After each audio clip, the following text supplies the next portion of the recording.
Testing, testing. Hello guys, welcome to another video here on our No Man's Sky playthrough in survival mode. We are episode 2, where... Ooh, nice explorer. That could be a good explorer to buy for the first time. I don't know if it's a large explorer. Looks like it. Yeah, looks like a large explorer. Really nice, very nice. Oh no, it's a medium.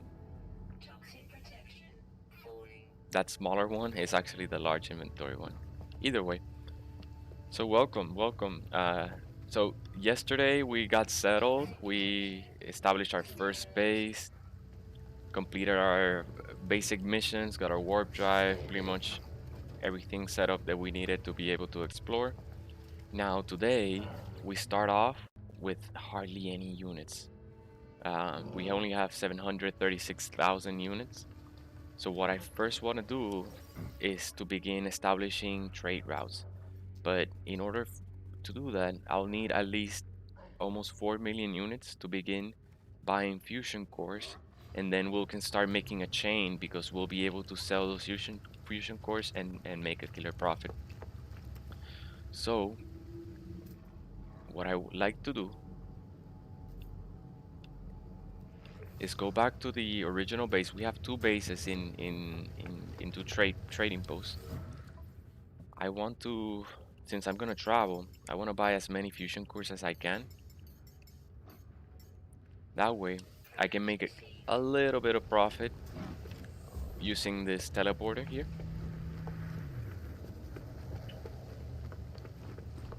So let's switch to our first base.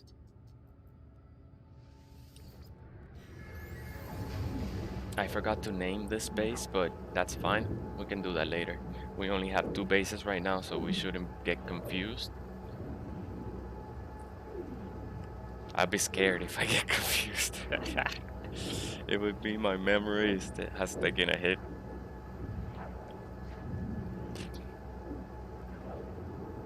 Yeah. So here's Poppy Mara.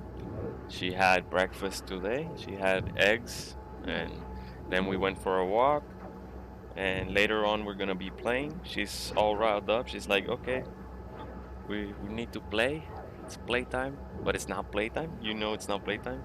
Although she's always up for playtime. Yes, you're always up for playtime, aren't you? Just your good puppy. Arr, arr. She's wow. She's so fierce. She's so strong. Yes, you're a good puppy. Okay, leave it. Sit. Sit. Yes. Down. Good job. Sit. Get it. Good job. Good girl. Okay. It's not playtime. Not playtime. Good job. She's very smart. She knows all the words. I tell her it's not playtime and she just chills and does her thing.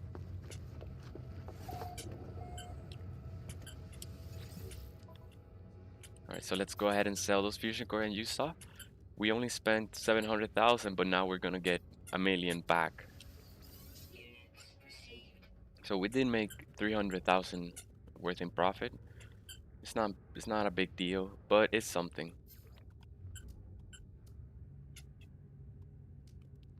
All right.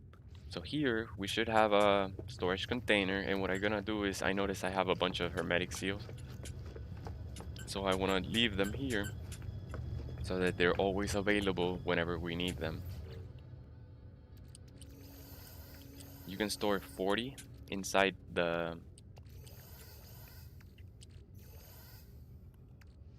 storage containers. And we also got, let me just do this so that makes more sense. Oh, yeah, it's fine. We also got hermetic seal, carbon nanotubes, microprocessors, and metal plating. Those are very commonly used items, so as soon as I found them on a trade station, I stocked up on them. That saves me from having to get condensed carbon or ferrite dust. And I can use the ferrite dust that I have for other things. We can destroy this. Yeah, I want to save as much space as I can. Oh, we also got a multi-tool. It's not the best, but it was an upgrade, particularly because it came equipped with an optical drill, which increases resources mined.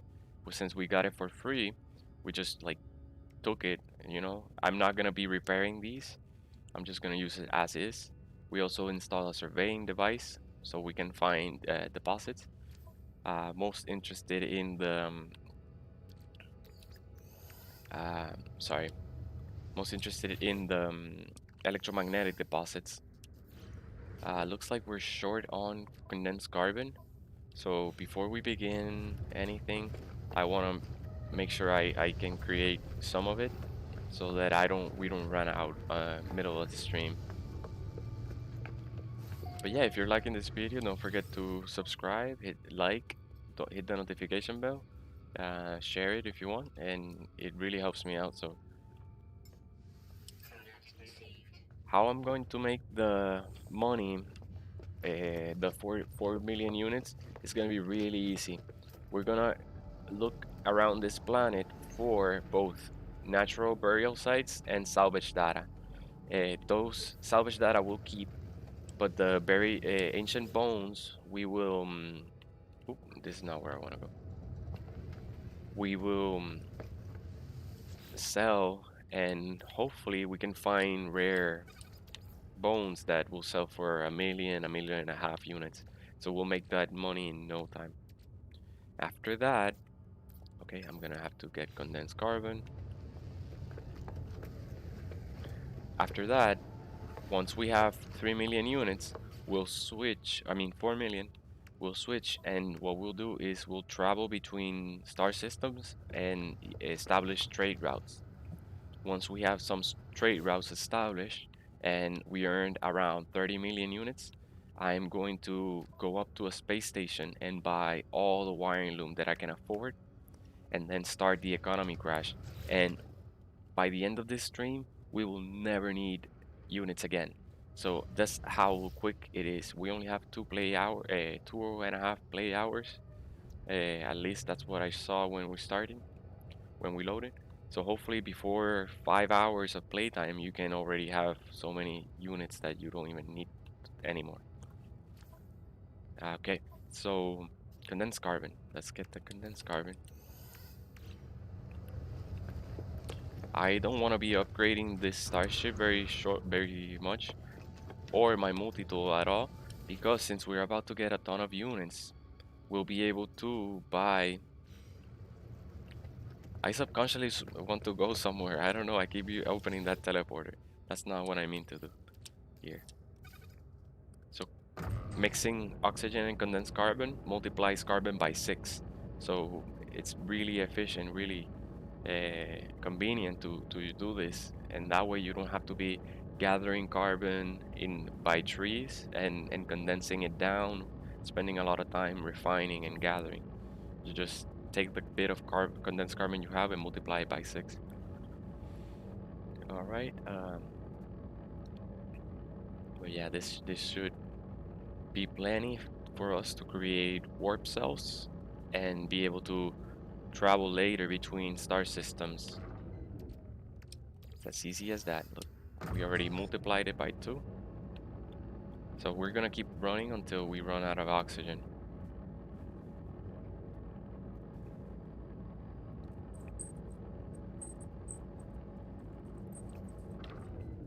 That's it.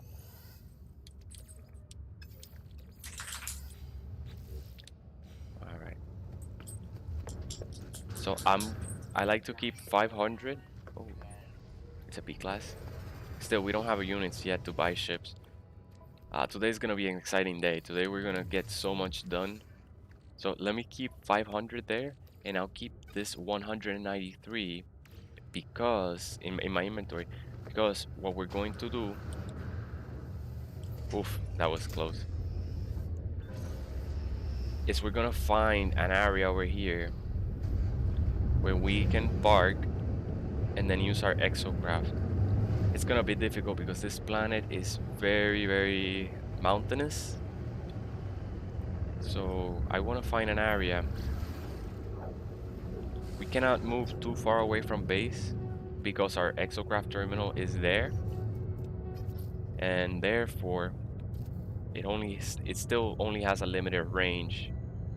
I want to see where I can find the largest area. I think this way. It's all islands. This area is all islands. But I'm looking for the densest area of surface. I think this is good here.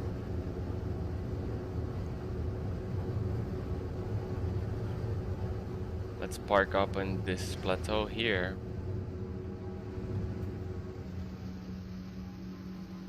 And we should be able to summon our exocraft. Ouch, that was not nice. So we took fall damage, so be careful when out mounting. Also make sure your starship has fuel, because since we're gonna go far away from the parking, the landing, I want to make sure that I have enough to call it later. So it does have enough. Yes, we are able to summon an exocraft. And the exocraft is gonna help us avoid these creatures. Ay, man.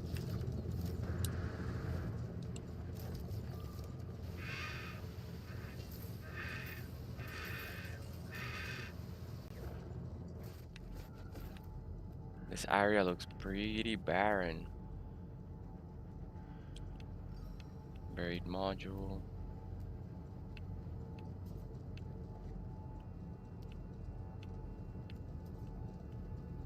Alright, no matter. We should find, as we start traveling, we should find more. So let's head. The most important thing right now really is the ancient bones.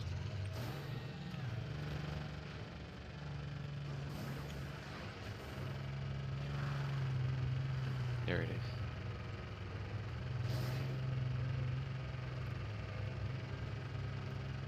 So I suggest you invest early on your exocraft. Don't wait until the exocraft mission, at least for this one. It has a hard trouble going through water, but it can.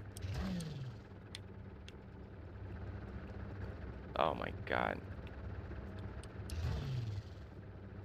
You can just cross the ocean and then summon it again. It doesn't cost anything to summon. I want to make sure I summon it outside of the water, so that looks fine. Alright, here's our burial site. Sometimes you can find 2 and 3 bones all together. So this one is not that good. Ancient data structure. This area is pretty barren.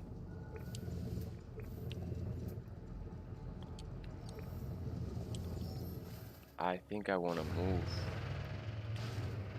Yeah, I'm gonna move. Let's actually try another planet, because these guys are gonna be annoying. These demon dogs.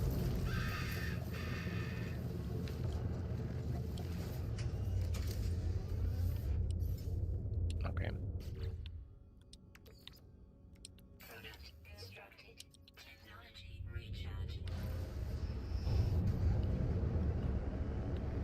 There is another planet. It doesn't have ancient bones, but it does have something that's valuable just the same. Maybe even more valuable. I don't think that's the one. Oh, we can complete this mission at the same time. So let's go and park there in the Hollow Terminus. I mean, just this. There we go. That's better. The glasses start to, like, the headset starts to push down. I want to get a microphone, a face microphone. That way I don't have to wear this headset at all. But it's what I have at this moment in time. So eventually I will start upgrading the equipment and such. But it'll take a little bit of time.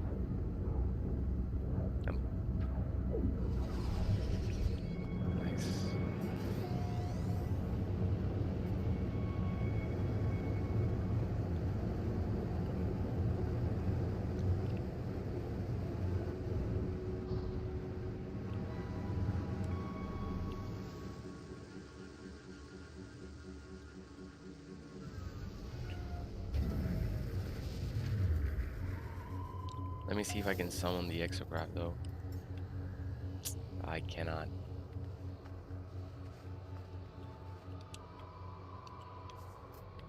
Alright, we're here already, so let's complete this. Also, whenever you land, just scan the area quick because you can find buried technology nearby.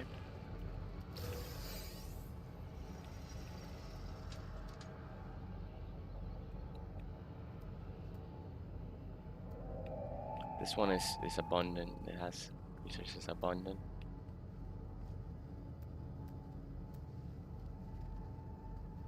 Those are not far away. I want to get those. And also because they're all close together. There's a buried technology and a salvage container below.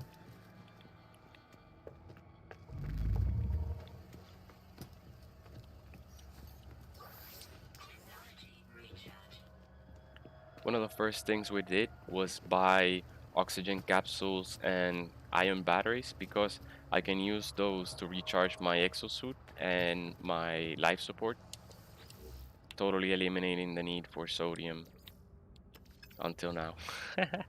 I need sodium to recharge this. Let's see, where's the nearest sodium? That one.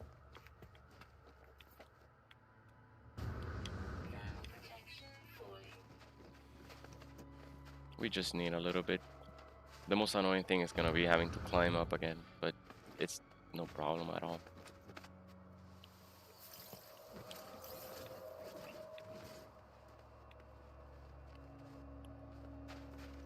We're close enough, so let's just make our way over here. Which one is closer? Ah, we'll get some damaged machinery as well. Maybe get an S-Class upgrade.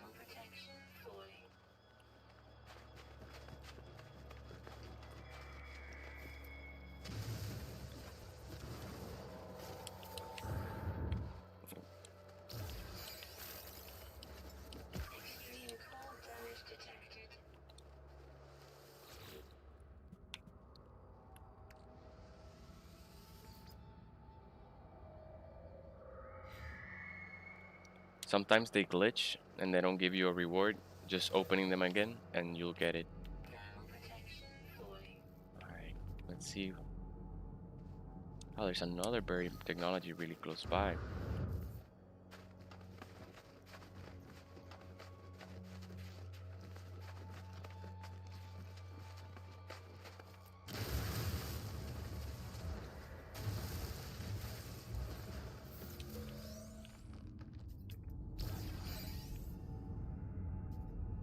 That one's a bit farther away.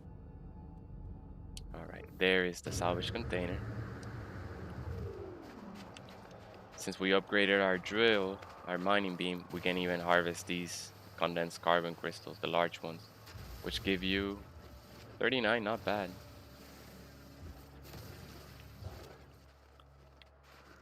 That's almost enough for a warp cell. Look at this. So what you need to do is use your mining beam to destroy the protective casing. There's 3 of them, and you need to destroy all 3. But attacking them will summon a special type of sentinel. You'll see. There it is. Corrupted sentinel detected. So be careful. I'm gonna just try to dodge his shots, his bullets.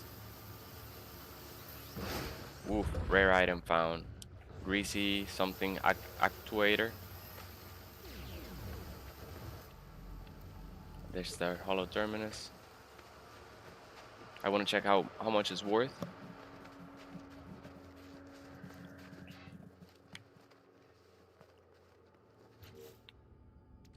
The ancient bone is only 89,000, but this one is 631,000 units.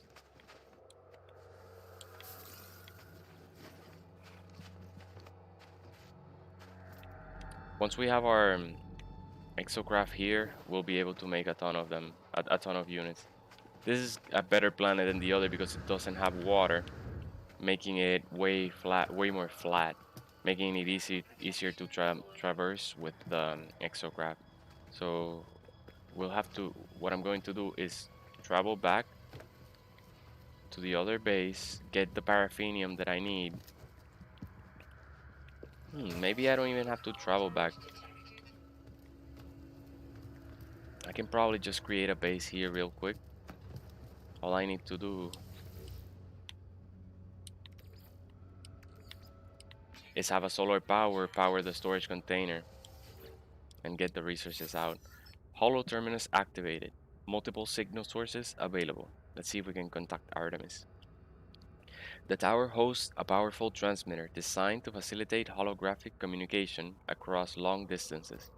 The extra power should allow me to re-establish the connection to Artemis. I tuned the frequency to Artemis. I tried to locate the Artemis frequency, uploading the data from our previous communication. Extreme cold damage detected.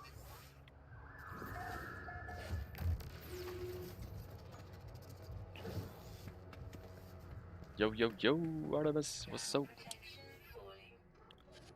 Who's who's there? You. It's you again, isn't it? You really are real, aren't you? You aren't a dream. I say I hope so. I'm sorry. It's hard to think here. Something's wrong with the. It's easy to create a better reality when you have to. I thought you might be a dream. I'm sorry. I haven't heard another voice in so long. Not since I cut the speaker from my exosuit. It said such terrible things. I asked who they are. The stranger smiles through the static. I'm just like you. You're a traveler of worlds, aren't you? I ask how do they know. They do not respond with speech. They transmit a vision, a red star, in a fragile world. I do not understand the shapes within the whispers. I see life forms scattered to the far reaches of the galaxies. I see this stranger's first breath, yearning for the stars. I see myself slumbering in the crimson void, waiting for a dream of worlds. And through the darkness, I hear it said, Anomaly detected. Designation, Traveler. Awaken. What I just showed you now, it has haunted me since I awoke. You must recognize it too. We are the travelers, discoverers of worlds. From the moment you open your eyes, you must have known you were not like the others. So did I. Before I became stranded here, I was on a journey to finally meet. It cannot be a coincidence that you found this signal. Tell me, do you still have data from the crash ship? I mentioned nada. Who? Please, I have to see that. Don't toy with me, I don't have time.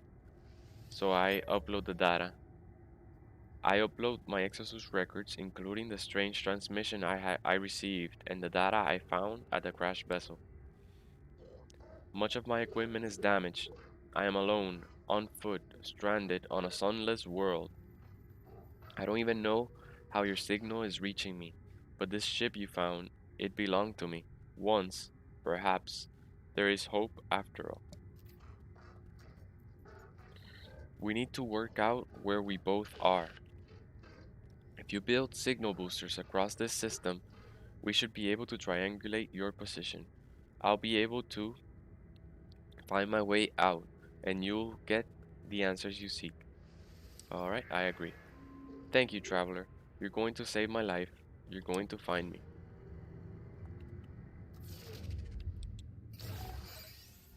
Nice. Artemis taught us how to build a signal booster.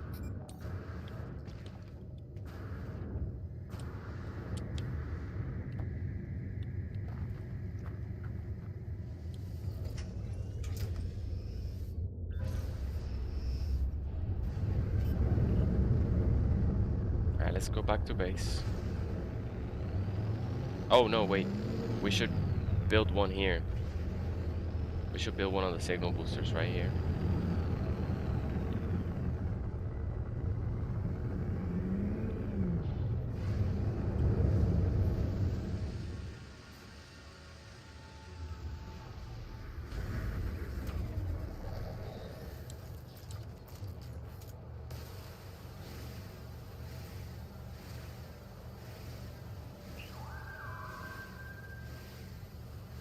Protection falling.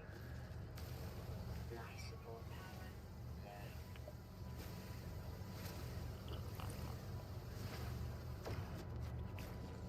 low. Nice. Since we updated we have the optical drill, we get a ton of carbon now. Product constructed.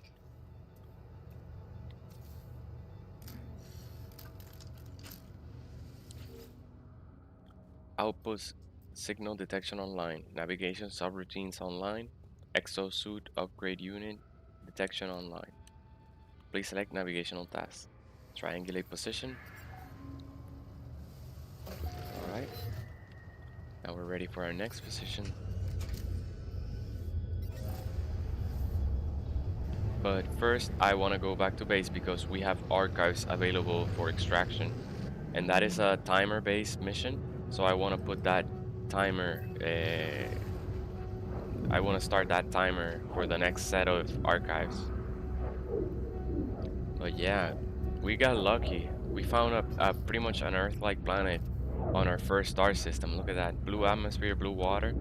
It only has brown grass, but that's fine. But man, those devil dogs are really annoying. There's aggressive species of dogs. There's 2 of them, and because of it, they're everywhere. So as we're exploring this planet, we're just getting mauled by demon dogs, and at this point, we still don't have any shield upgrades. So it's very, very damaging. Very dangerous here. But it's still a good planet. Still a good planet.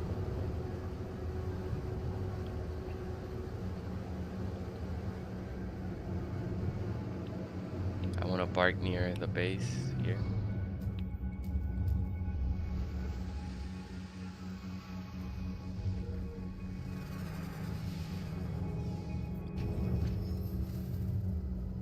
Alright, so I know I'm not going to be using the exograph here at all. So I'm just gonna take it with me. This will give me all the materials I need to build it again.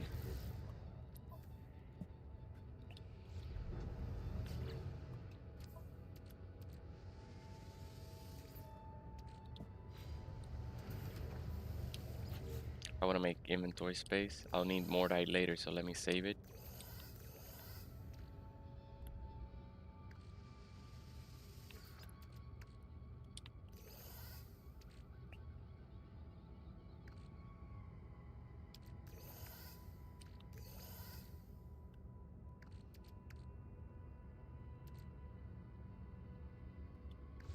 What are we gonna need for our scrap? Let me make sure that we have everything we need. 2 iron batteries. Yep, Parthenium metal. Good stuff. I'm gonna stash that carbon.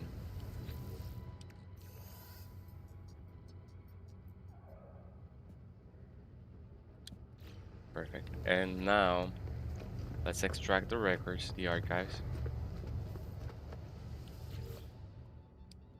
Automated archive recovery in progress. Data recovered 6%.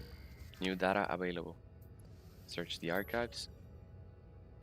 Entry 4925X follows. Found additional buried technology modules. Construction proceeding smoothly.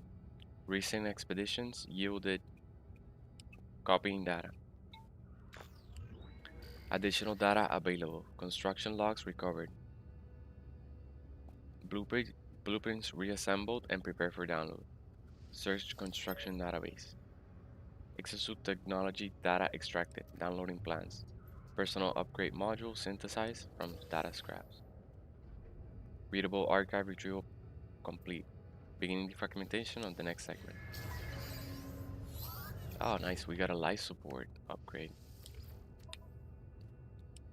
Let's move so them over here so that they get proximity bonus. That's gonna be useful. It's not bad. It's a B class. All right, let's sell those items that we just got.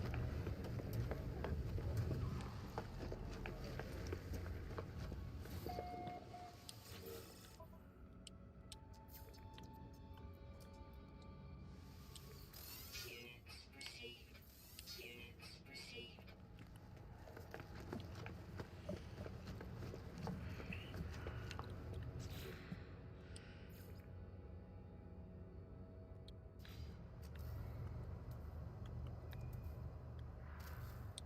Let me see if I can.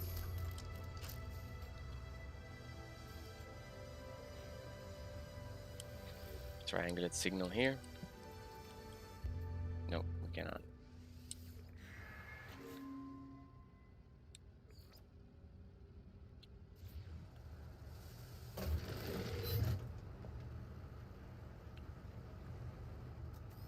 Let me see if I can do it now.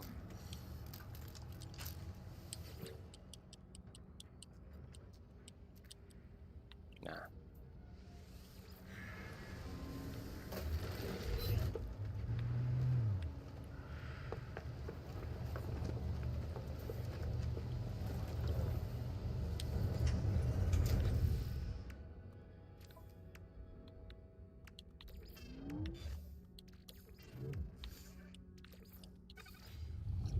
All right, let's go over back to the other planet.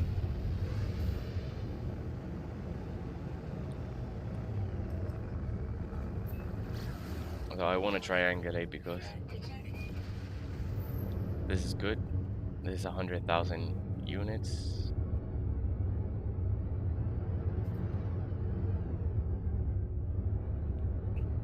Trying to find it. There it is. There's a fugitive here, so we're gonna take him out and claim the bounty. Where are you? There you are.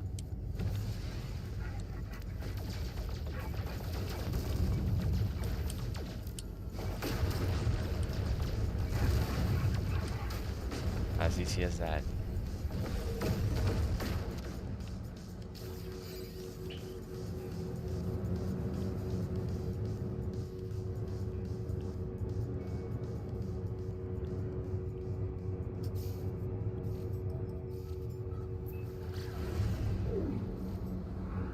Let's see what this area is. Suitable site located. I know eventually I'm gonna have to do these missions, so I just wanna complete them. But we'll surely go back to the Arctic planet and keep looking for salvage containers so that we can make our units really quickly and establish our trade routes and then do the wiring loom economy crash. I want to do that as early as possible because we'll be able to buy a ship, then we'll be able to buy other ships and scrap them for upgrades. And I don't want to run into an exotic starship, you know, and not be able to purchase it. So that's I want to rush on to get that. Always look around whenever you land because there might be buried technology right underneath your feet, so you don't want to miss that. Looks like there's nothing though. This looks like an observatory. It is. Let's see what we find. I stand at the terminal and watch a beacon from an unknown star endlessly play itself out on the screen. The pattern seems clear, but what to enter? Welcome, guys. Alright, it's gonna be 8273. 8273. I discover a location within the distant stars.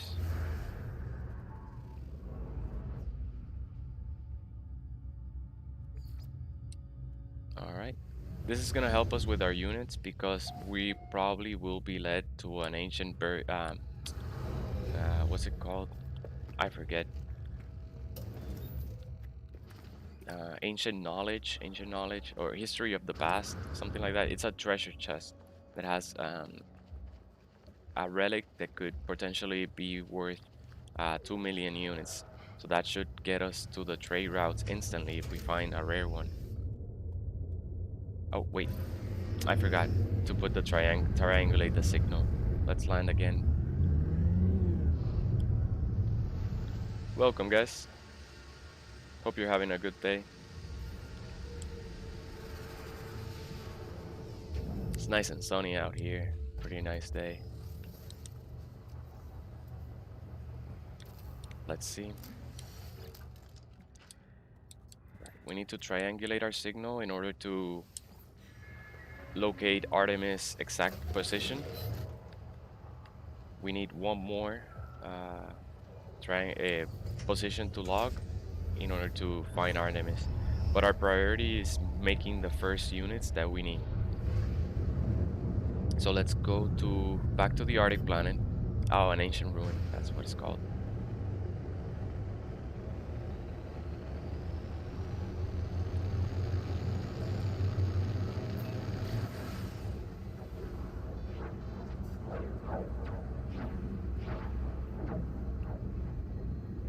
Yeah.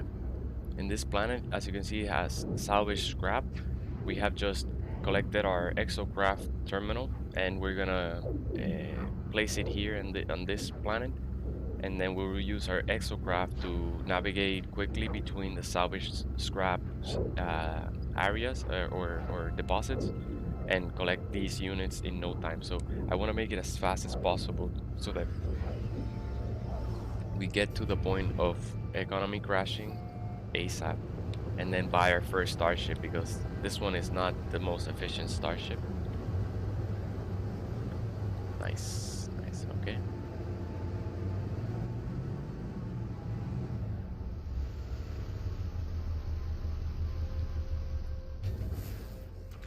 So let's see.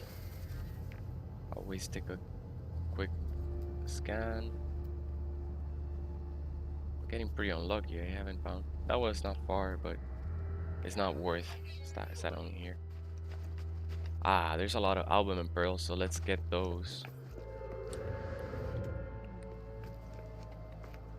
You can move these and no, this doesn't move them.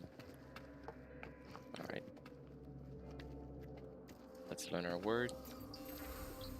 Korvax's word for thee. Here we go. The ancient marker hums at a frequency that burrows deep into my being, filling me with the voices of the Korvax echoes. Knowledge paves the way to the understanding of probability. The Atlas spoke in fragments. The Atlas interfaces are their shadows. The monoliths are their scattered children. Together they convey the wisdom of the infinite. They must be understood. I seek knowledge of the past. Historical data, that's what it's called.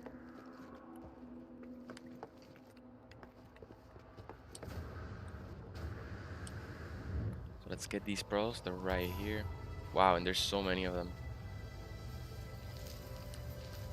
This is gonna help us in our unit making.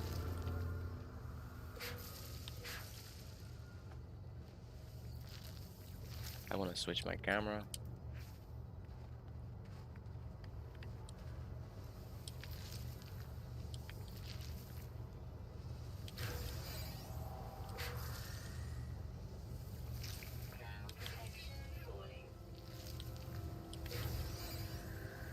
So yeah, the idea is not to just pass things. Always keep an eye out for anything valuable that's along your way, and you'll get your first set of units really easily. I thought I saw more over here. Yeah, there's plenty. Worth the trip. This is not worth it. Let's just avoid it.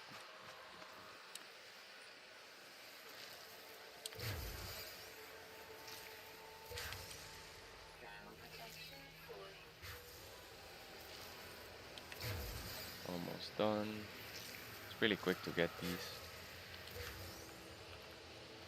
There should be plenty more inside the caves and such, but we're not gonna venture too far. The buried salvage data is gonna be way better, more lucrative. Ground protection fully. Okay, let's go and find that historical data that's even more lucrative than the buried technologies. Salvage containers they're called. I always confuse the terms. I'm like, yeah, but oh, it was really close by. Didn't have to fly up to space, but here we are. There is a trick about the ancient ruins I'm gonna show you. While you're inside the ancient ruin, you do not take any hazard damage. So it doesn't matter if you're in an extreme planet and there's an extreme weather storm going on. You could literally be outside in the environment and never die. I'll show you. Notice on the bottom left corner, my hazard suit damage is draining, right? You can see the arrow, it's slowly draining because of the frost, the cold. Notice as I get close to this, you see that it's replenishing, it's refilling. So that happens in all ancient ruins, no matter where you are. So if you find one like this, you can just put up a base, and that's what we're going to do because we're gonna need our exocraft. And oh, we can summon it without a base. We're not gonna build a base. Let's just drop our exocraft. I'll drop it later because I don't want it impeding me from digging. We need to dig for 3 keys in order to open one chest. There's always a key here. And I think there's always a key over here. I guess not. Oh, here.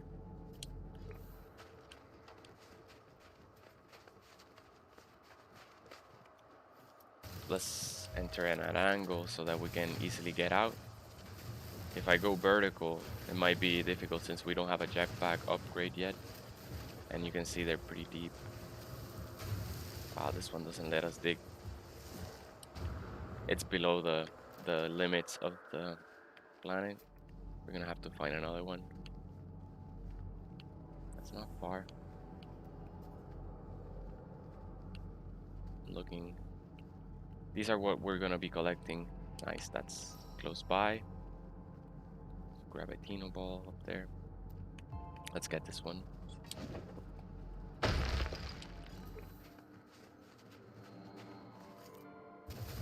Hopefully we can reach this one. Yes, there it is. Only one more key. There should be plenty of keys as well. There's another one right here. Life support power. This one looks like it's in close to the surface as well, so should be easy. Ah, perfect. 3 keys. Now the chest will have a different icon. It'll have a treasure chest icon like that one. Cross our fingers, we find a legendary relic. 1, 2, and 3 keys. It's a rare one, not bad. For Fogro seeds, let's see how much it's worth. 600,000, 700,000 units, almost a million units. Not bad. All we needed 4 million units. We're close. We're getting close. We're almost we're halfway there. Now we can summon our exocraft. You can just click here. Let's customize it because it looks base color. That's my favorite color. Boost module, blue.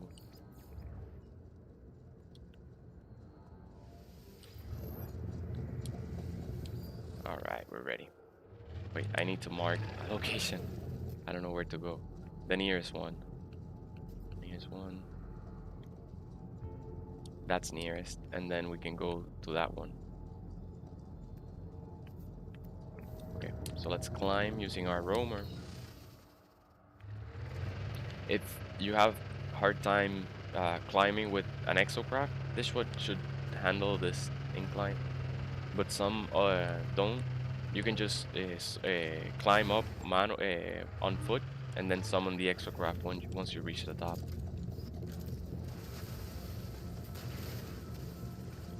Let's get this. But yeah, now with our exocraft, it's gonna be really easy to get um, between these distances, across these distances. What do we get? Nanites. Okay, I see buried module over there.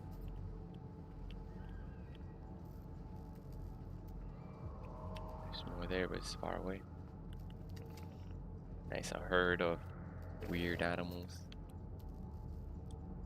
There's the salvage container. Okay.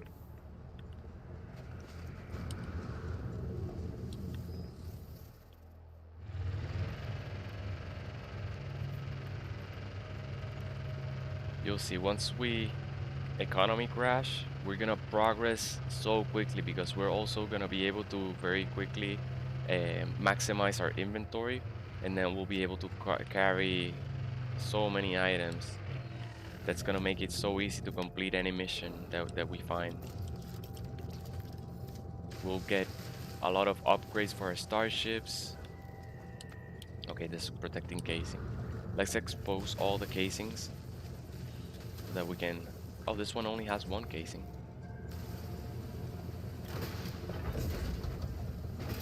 Oh, it had two. Okay. There we go. Chewed cog. Doesn't look too valuable. Ground protection falling. There's a lot of them here. Okay, let's go towards that one. That's the closest one. And there's so many bird technology as well, so it's gonna be... Oh no, don't fall into the cave.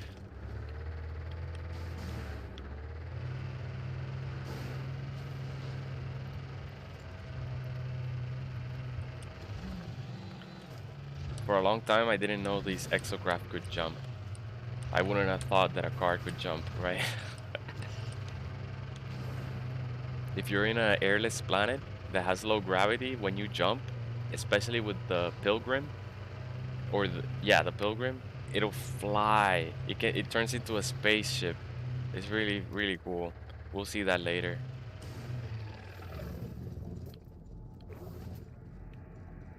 All right, where is it? But now we can, you see, we can save a lot of time by just using our exocraft.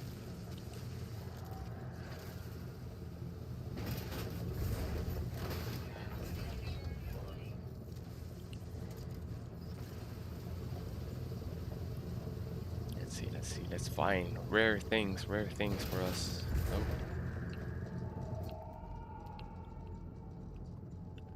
That's pretty far. Not that far.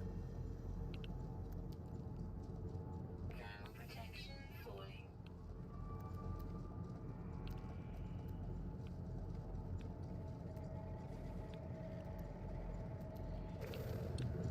There's more this way, so even though they're a bit farther, I'm gonna... I got stuck.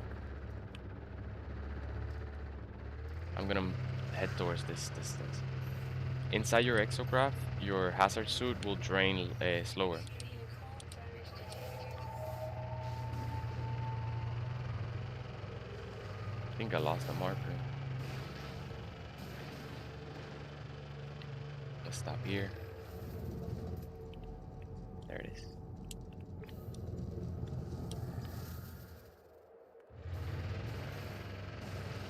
This is a pretty chill, just exploring and gathering these valuable items. We'll also have enough to create the blueprints. All these salvage data will help us create get all the blueprints we need for our base building. mark the next one. 800. Yeah, it looks like there's nothing that way. So let's pick one of those. Here's one. It's that very module.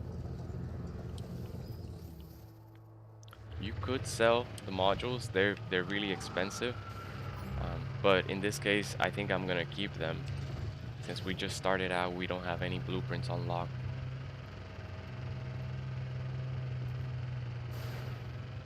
So, cave hole here. With the exograph, you can see them from farther away. If you're walking, you can easily fall into one of these pits. I've died plenty of times. One time it was permadeath and I fell into a pit and died.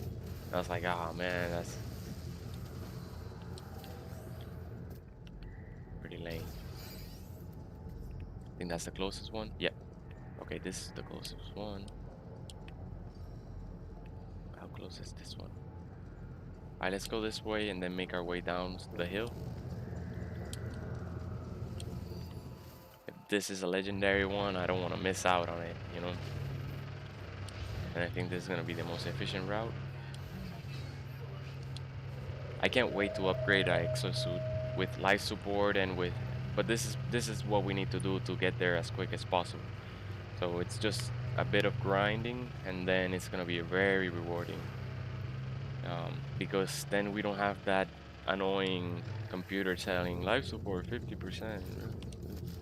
It's like spamming us and drives me crazy.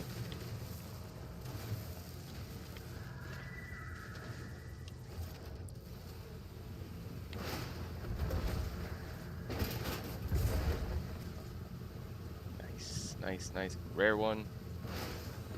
Nah. How much are these worth? Okay, I don't mind.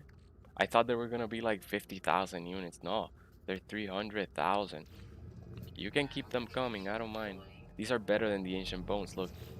Oh, we already sold it. But the other ancient bone was only worth 20,000. These are way better than the ancient bones. Nice, they're all in a row. So we're just gonna head straight and gather 3 of them. We're almost done. I think we gather these 3, sell them, and we can begin our trade routes ASAP, like done. Yeah, I'm so pumped. Once we get those trade routes, we'll be exploring new star systems, so we may find interesting planets. We will also get really quickly into the economy crash, Warring Loom economy crash, and that's when it's gonna get really fun this game. We're gonna be millionaires. This is a rare one, it has 3, and it's someone that... Okay, wait, hazard suit. Yeah, nice.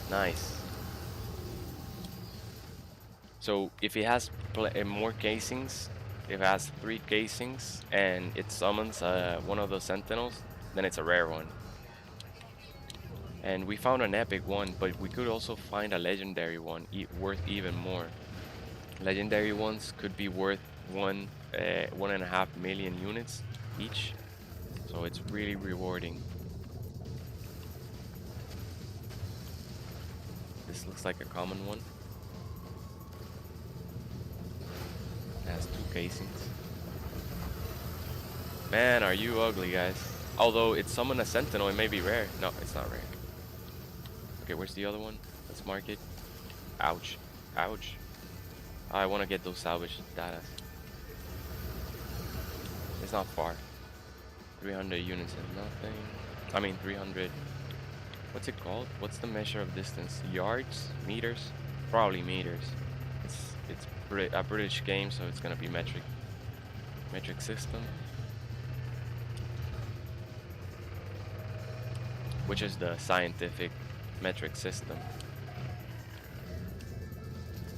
And I like it because here it's so difficult to convert the units from yards to miles to feet. It's like, what? But in the metric system, all you have to do is move the decimal of the integer depending to the left or to the right, and you convert whatever. Okay, so yeah, the casings do affect the value. That one's pretty far. Okay, buried module, buried technology, buried technology. Yeah, let's get them. That could be potentially 12 salvage datas. So I don't want to pass those up. That's a lot. We could get our industrial drills and start harvesting things like activated indium, which is very expensive as well, and can be used to create a ton of chromatic metal. Watch the pit. You see, these are hard to see, but with the exocraft, they're way easier. Look how easy, how quickly we got here. We could find S-class upgrades in these, so I suggest you don't pass them up. For a long time, look, booyah, S-class upgrade. So for a long time, I would just pass them up and not collect them. But they're really, once you get that S-class upgrade, you'll be like, whoa, now I don't want to pass them up anymore. Okay, I think this one's closer. Yep. Nice, very rewarding. So with this exocraft, as you can see, oh, there's a health module, and I think I have lost health. No, we're at maximum. We'll move the roamer.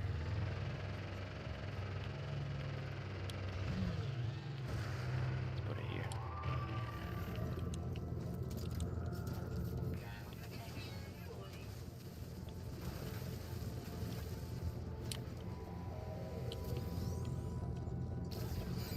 And there's one more. Yeah, they were too close to each other to pass up, especially now with the roamer. Look how quickly we stock up on buried technology. This is the first, upgrade that I suggest you take. Is the exocraft roamer. It's only 4 salvage data. Literally one buried module. And if you wait until the missions, you'll only get your roamer at the very end of the missions.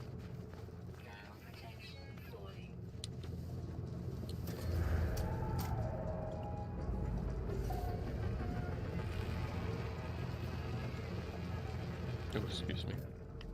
So the buried module, buried technology. Those are far away, so I'm not gonna go after them. There it is. No, that's another one. And another one. Where is it?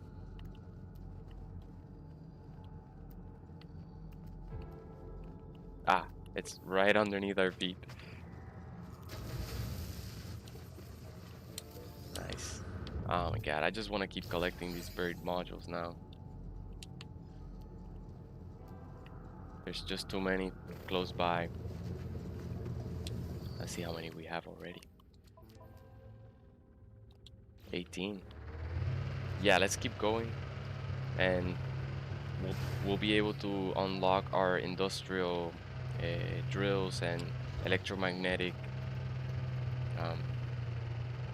harvester, so that we can power up our base no problem forever without needing to collect gold in order to make the solar plates. But yeah, with this exocraft, look how quickly we get there.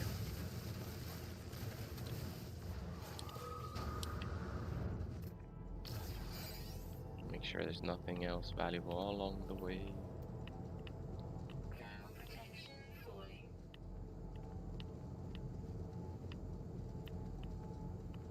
Yeah, there was more. There was one more module. Where is it? Let's start making up. Oh, there it is. And it's on the way back to the ship. Although we can summon the ship if it's too far away. I'll check. Once we get this module, I'll check how far the ship is.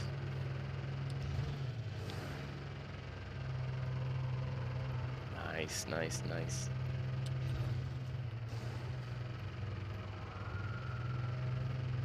This way you don't have to be sprinting and spending a ton of resources. Your hazard suit also drains really slow. Where is it?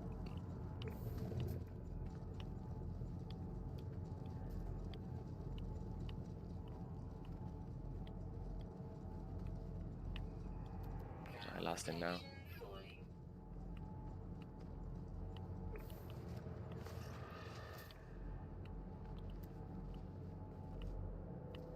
That is annoying.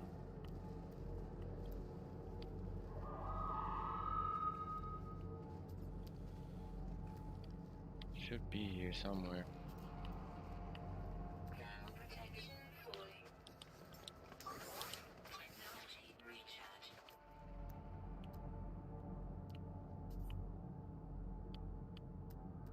Can't see it. Ground protection falling.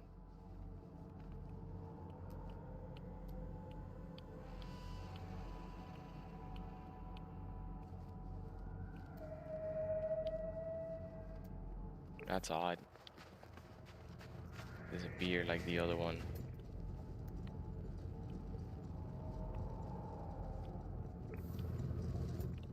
Thought I had it marked as well.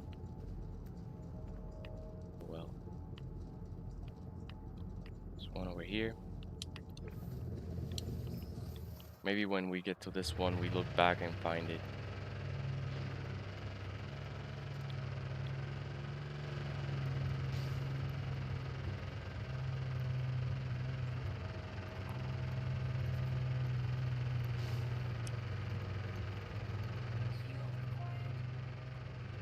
Yeah.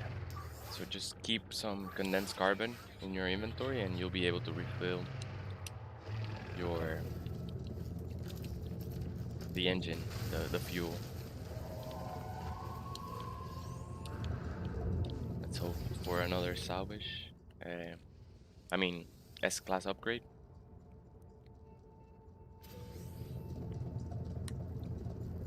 No, it gave us nanites. See, there it is again.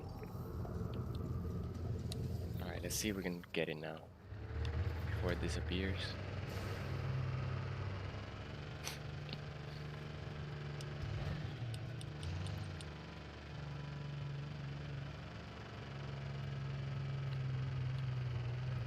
Ah, it's buried deep in the cave.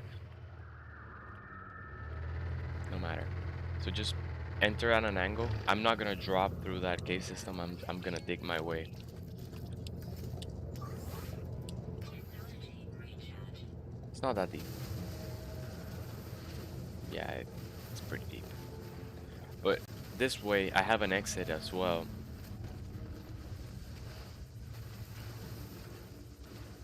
I have an angle. There we go.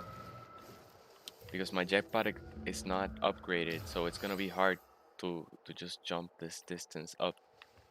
But now I can just follow this tunnel up. I am battery. Wait, Rio my Geobay. Ah, it's I'm in this formula.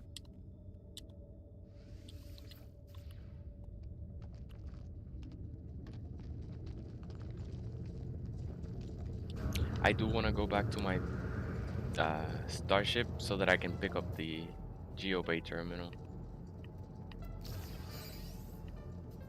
There's one more.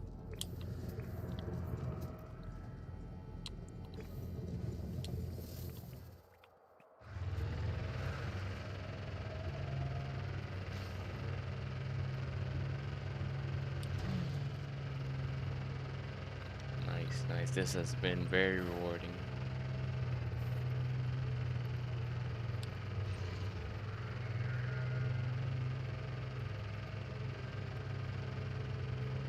Ground protection falling.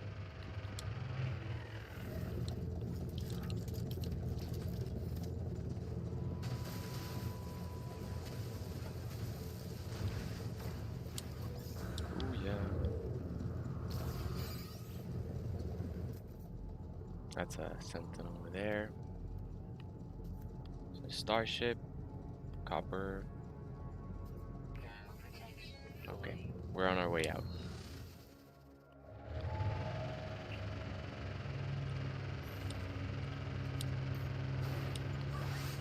Yeah, we don't need to upgrade our hazard suit. We should be able to make it back to the ship without it draining. Actually, no, it's pretty far away.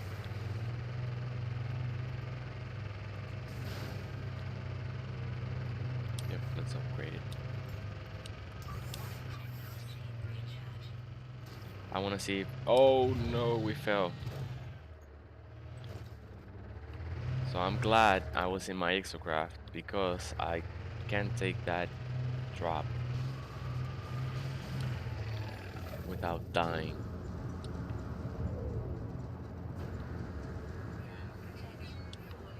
Okay, we get out and then we summon our exocraft again.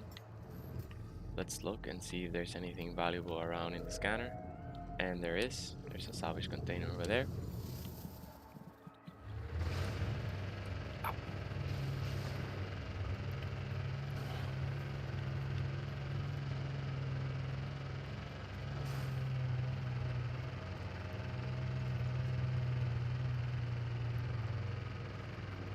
Another pitfall.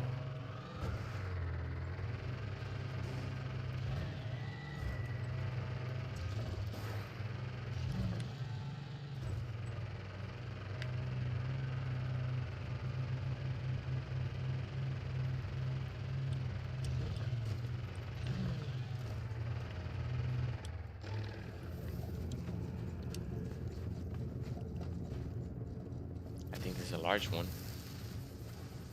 Yeah, it's a large one. No, it's a regular one. Right, 1 and 2.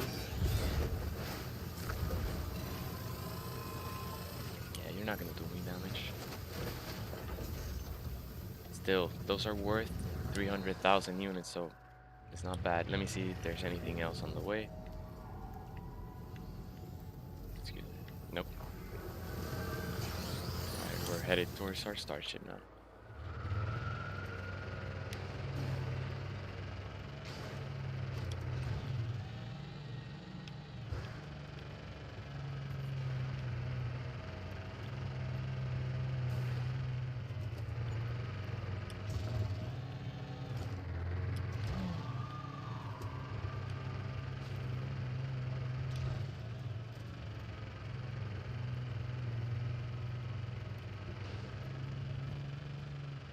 You could potentially find a planet that has no cave systems, and therefore you don't fall into pits.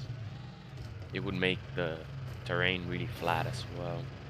There are planets that are called, there are different terrain types. This one is pretty mountainous and cavernous, but there are some that are plains, and they're completely flat. So hopefully we find an Earth-like planet that's a plain. Nice. We got back our exocraft. Let's see. I wanna make some inventory. I mean, make some space in my inventory. But it doesn't matter, we're gonna sell a ton of things, so it's gonna be plenty.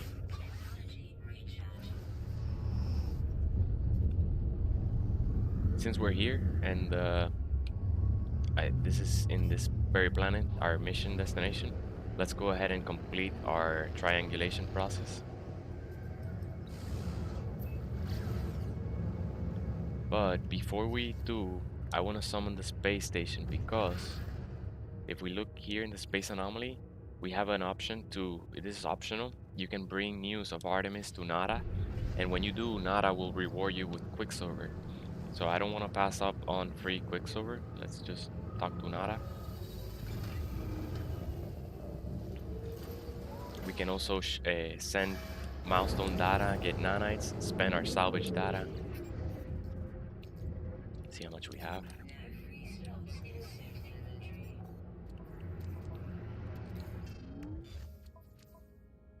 Wow, we have a lot.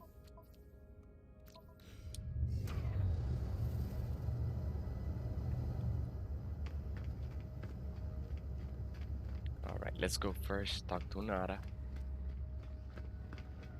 I don't think I have enough jetpack to jump directly to their terminal here,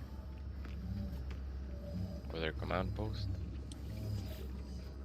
Priest entity Nara says, Nara saw a signal, traveler friend. Did you connect with Artemis entity? I tell Nara about Artemis. Artemis friend wishes to meet other travelers, but they have It seems Artemis' friend has forgotten Nara. Curious. It is good to help this entity, traveler friend, but Nara advises caution. I ask who Artemis is.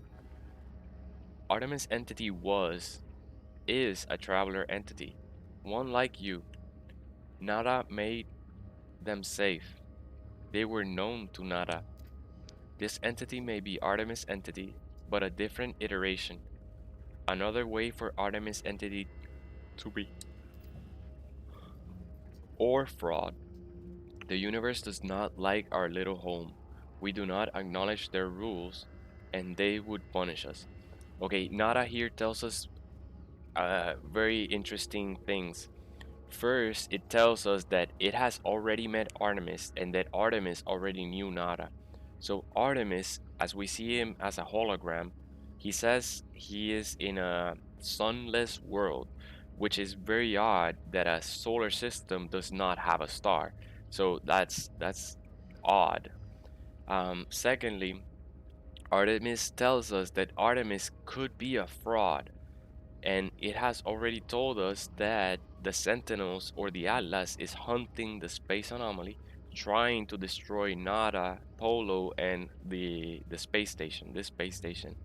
So a fraud could indicate that Artemis is actually maybe sent by the Atlas.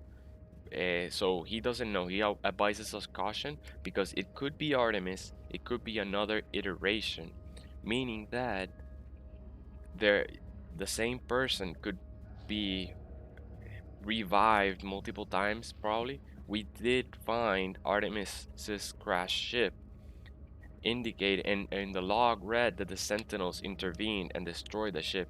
So the Sentinels destroyed his ship and suddenly he disappeared. So it's easy. I don't know. I'm not gonna jump to speculation, but that's all the information we have so far. Just trying to make it put the pieces together that we have. So if you come back and bring news of Artemis to Nara, Nara will reward you with Quicksilver. You can also talk to Polo, and Polo will give you a little bit more insight. Nara friend guides lost anomalies to our home, makes them safe from the Crimson Hunter. Nara is great friend indeed. I ask about Artemis. Perhaps Artemis' friend has forgotten us. That would be sad. Or I will think that Artemis' friend has traveled somewhere where they have not met us yet. Interesting. That implies that they have traveled through time. Somewhere when they have not met us yet. Interesting. Very interesting. Alright, let's spend. We have a ton of salvage data because we were just collecting buried technologies and salvage containers. So let's go ahead and spend some. And the first things I want to spend on is, let me see, my exocraft. It's annoying having to remove, get my exocraft and place it somewhere else. I can never find it. Where is it? There it is. But if we install in a planet the exocraft summoning station, which is not expensive at all, we'll be able to summon it anywhere in that solar system.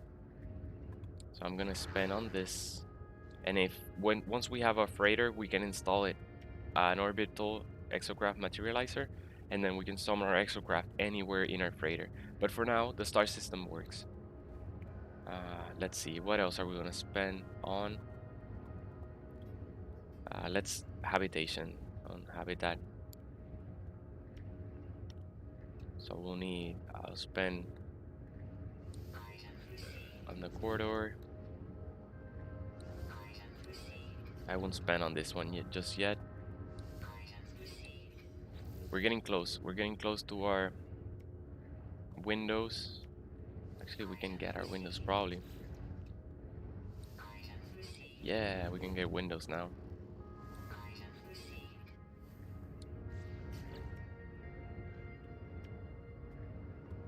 Eventually, we should invest in the foundations as well. Otherwise, there's gonna be grass in the floor. We should have nanites. Now we don't have that many nanites.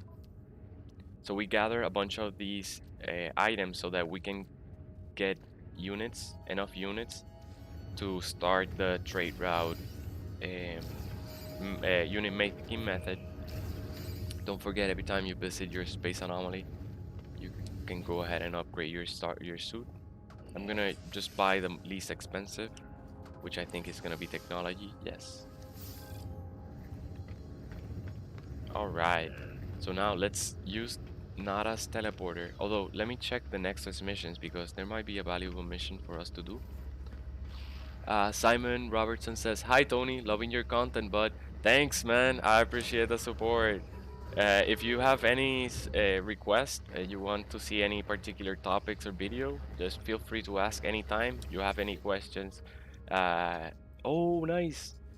This is gonna be very rewarding. We can do this mission for and get 250 Quicksilver, and the berries are not interesting, but we get to keep all the ancient bones that we collect. So we get Quicksilver and we get even more units for our trade routes.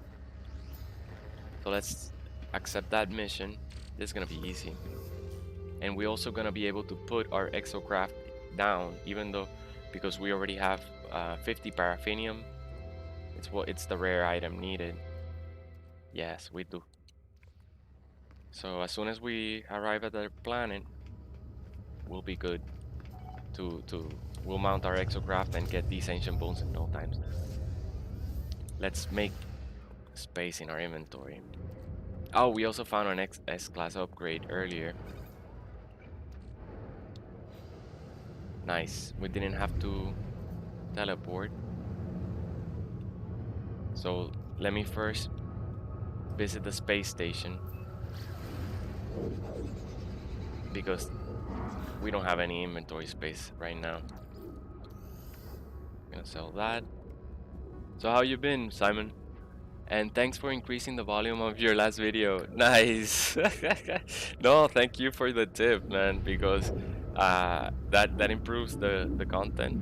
If this audio is you have any suggestions for this audio for the stream audio, please tell me, or any suggestions at all. Simon says, best way to search for a good multi-tool, not using coordinates, the ones others have already found. Yeah. So you could do that. You could find and there's very good multi-tools listed on No Man's Sky Gamepedia that you can just instantly go there and buy them S-class experimental for 3 million units. But I like the hunting down. For example, we ran into a Viking yesterday, and he offered us this one for free. And even though I'm not gonna be repairing because it's a C-class, it came with an optical drill, so I immediately just took it, and now we're gathering resources at 50% increase. Then we installed this advanced laser, and in day one we can now harvest everything on the map. So it should help us save time that way. Let's see. Let's sell all things so that we can make space for our ancient bones. So very soon I'm gonna I'm testing before I make the first 10 million unit video. I want to see the real best method, and I think it's this: getting the buried salvageable scrap or ancient bones, and then selling them because album and pros we don't make it too much units. But all you need, I said 10 million, but all you really need is 4 million, and we already made it in less than an hour, I guess. How long? Yeah, in an hour and 20 minutes. Uh, Simon says, I'm good, thanks. Can't complain. You? Audio stream is fine. Ah, thanks, man. I'm doing good. It's a nice day. Today I took Mara out for a walk this morning. Then we made breakfast, and she ate some scrambled eggs. So she's now taking a nap. I'm gonna move the video and show you. There she is. All cute, just chilling, dreaming of fetching and tug of war. So we're doing good here. Thank you for asking. I do like searching too because then you find a new unique experimental tool with unique colors and design, and you're the only one that has it. Same with the starships. I like finding my own starships and buying those. So awesome, awesome. How long have you been playing? You've been playing for long? Let's put this in the starship. We can put this in the starship as well. Nice. She says, yeah, she's sweet. She's well trained too. She knows all her commands. She sits, she downs, does high five, she stays. When I say go to sleep, she goes to her crate and just lays down in her crate until I tell her to come out. You know, um, she heals when we're walking down outside. She knows how to leave it. If we're playing with a rope and I say leave it, she'll leave the rope. Then when I say get it, she'll like bite it. So she's very good. She's a very good dog. She's a very happy dog because she gets to go out. I used to work in a office environment, and she would just come to office and she would be the office mascot. Um, it was a place that allowed dogs. Um, yeah, what I was gonna do. Let me just make sure before I leave.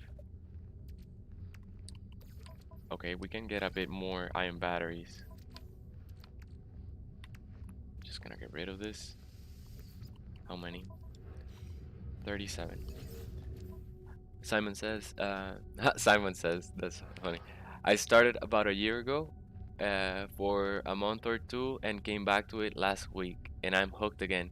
I bet, man. It's only getting better. There's rumors of new update, a combat update. So it looks like they're overhauling the combat system, and they're gonna introduce enemy called the Abyss. And we know this because every weekend they release a mission in the Nexus that lets you.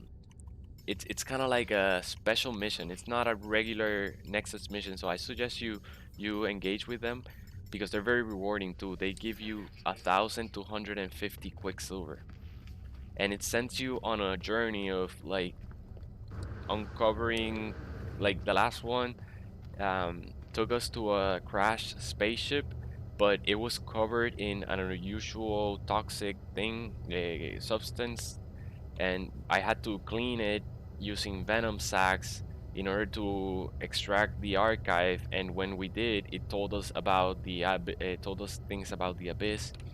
So it was pretty interesting that those missions are not regular Nexus missions, and I think I'm pretty sure every weekend they're different, and they give you even more insight. So it looks like something big is on the horizon, and I'm really pumped because I think the combat could use an overhaul, especially if we get enemies attacking our base. Yeah, he says, yeah, in the community missions. Yep, those are the ones, right?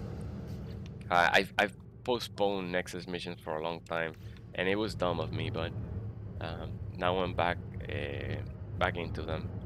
So let's see. It says there's burial sites over here. Let's just get this for the rewards because we already have enough units to start our trade routes. So we're about to just get a bunch of trade commodities and jump from system to system.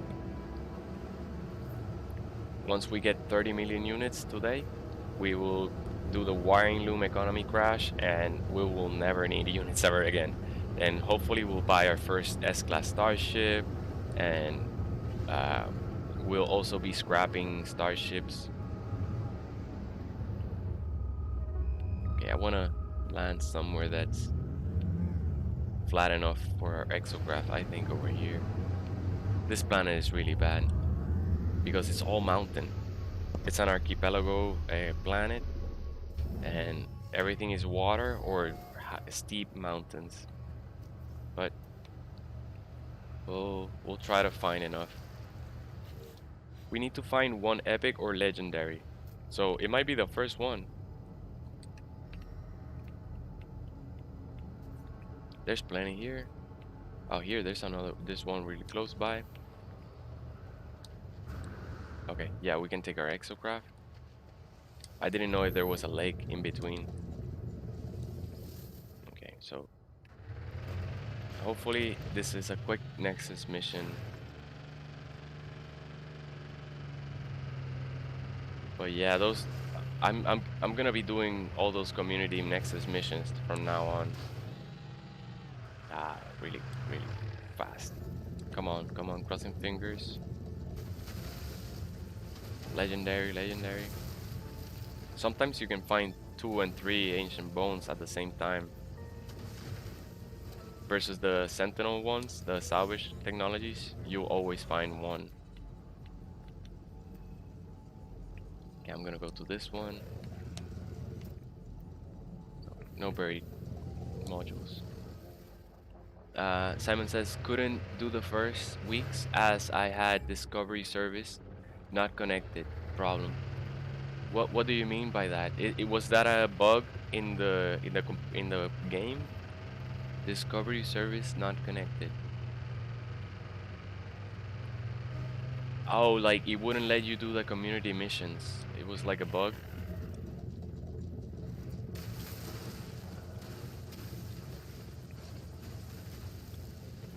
There's plenty of bones around here.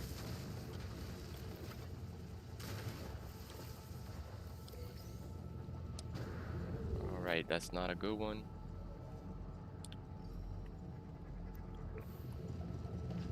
Third time is the charm.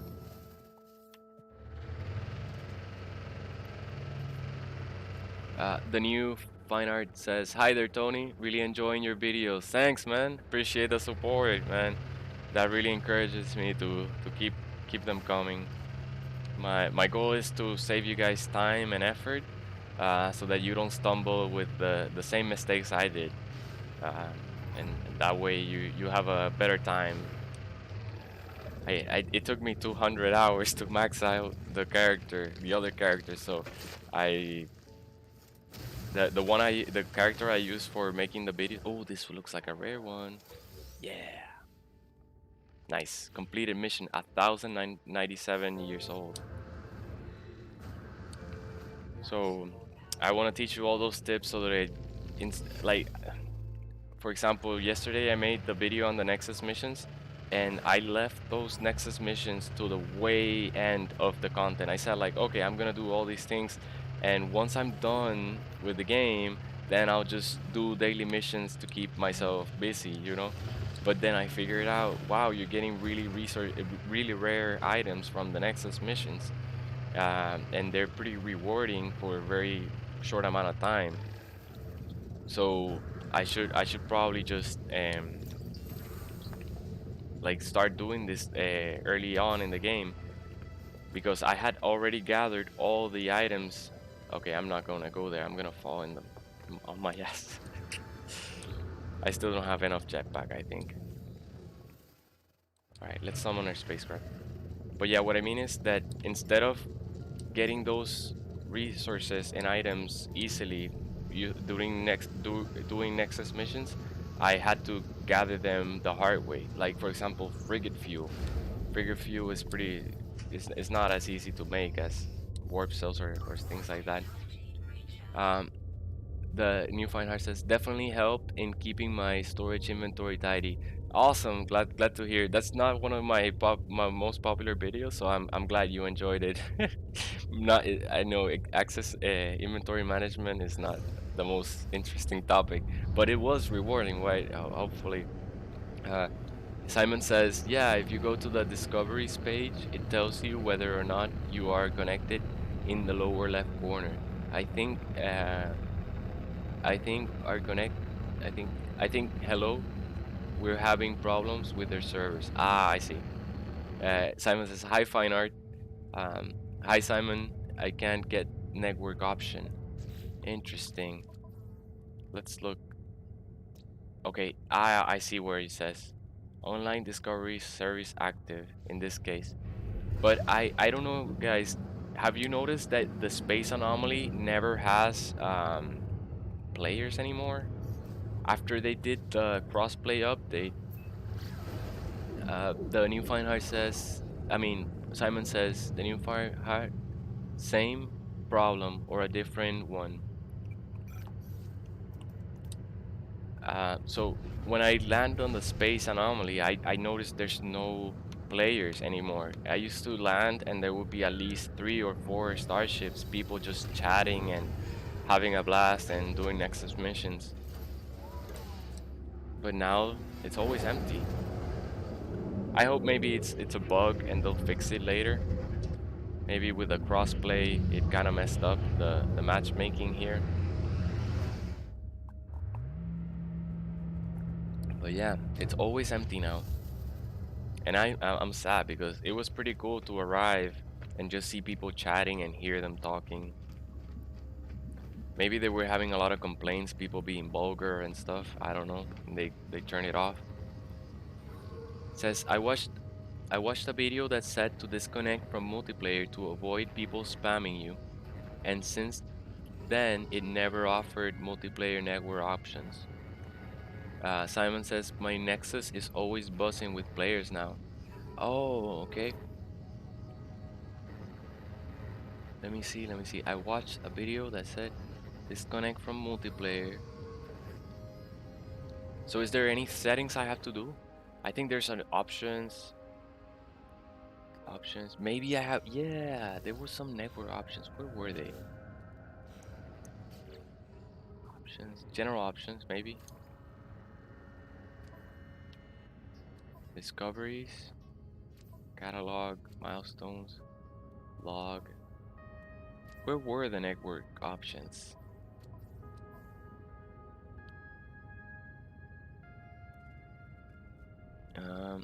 Strange. I even did missions with others this morning, right? I think this is a brand new game. Maybe I haven't checked a setting on the network settings tab that I don't know. That maybe that's why I don't see people. Nice.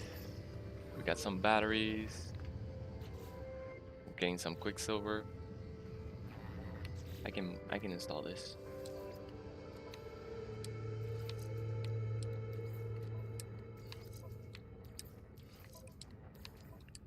Nice. Simon says, yeah, you're missing the network options. An options page, right?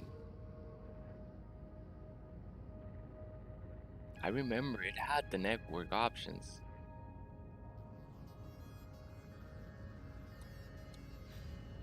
But I got banned. I got banned. I'm too cool for the next. Something they locked me out in my own universe. We can sell these bones now. All right, no, that proves it. Salvage data is way more rewarding than the ancient bones. The salvage containers, I mean. I'll show you. We have both planets here. We have one planet with ancient bones and we have one planet with salvage containers, they're called. Oh, nice. Free 100,000 units. Let's blow this fugitive out of the sky. Network options should be the third option down in the options tab. So you guys see it in your current version of the game?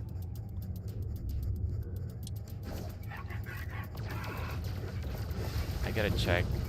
Maybe I have some parental settings. This is a brand new account, Xbox account. Let's check. We can figure that out. Nice. Free 100,000. Alright. Let's go back to our base. No. I don't want to crash the game. Let me save. I haven't saved. Well, we've done autosave, so we're fine. But yeah, it's really weird.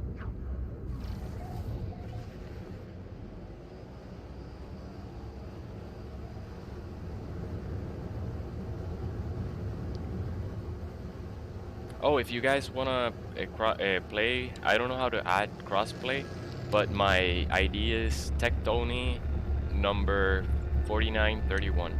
So if you have Xbox, you can add me, or if you know how to add me in crossplay, I gotta figure that out. How to add other people across other consoles and PC. But feel free to add me, and you can join me anytime, and you know.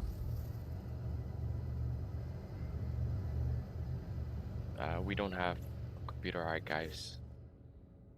But let's save. We already saved, so let's check.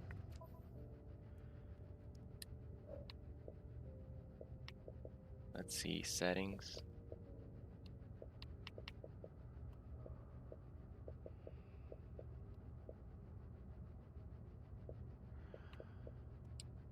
Settings. Network settings. I'm online. Test multiplayer connection.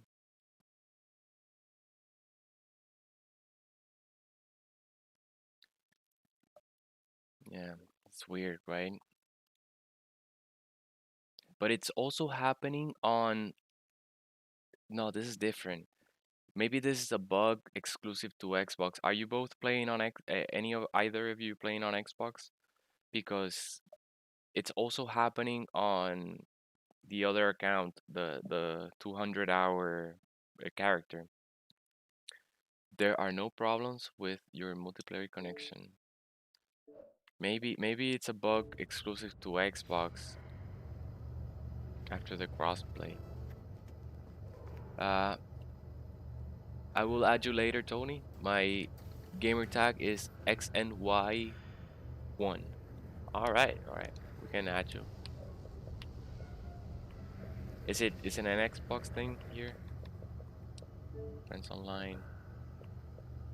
Find someone. XNY1.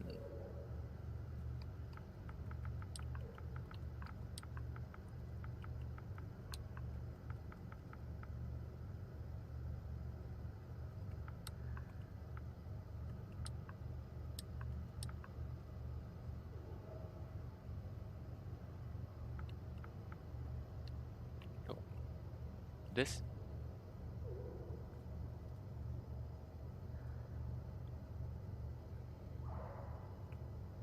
I don't want to add someone random. Is that you?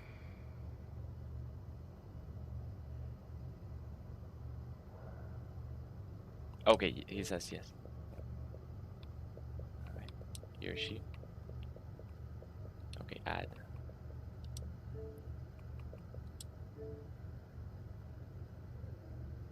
And then let's add Simon, my gamer tag. Okay, B1ACK.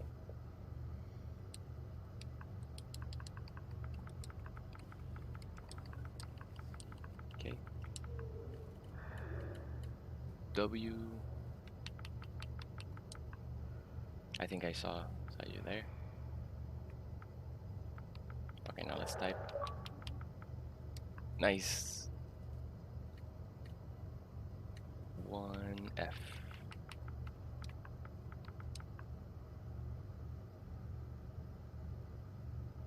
There you are. Wow, you guys are really popular, man.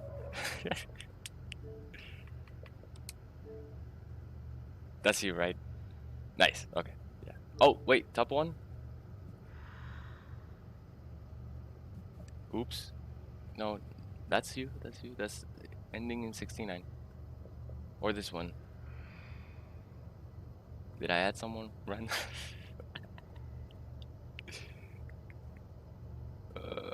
So did I add the right one? Nice one, Tony.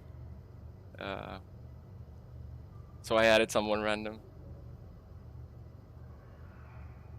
I'm confused. Okay. I think we got the right person.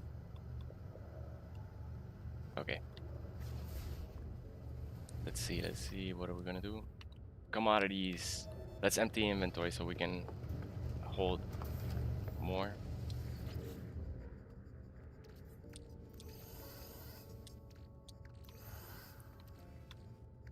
we can replace this later.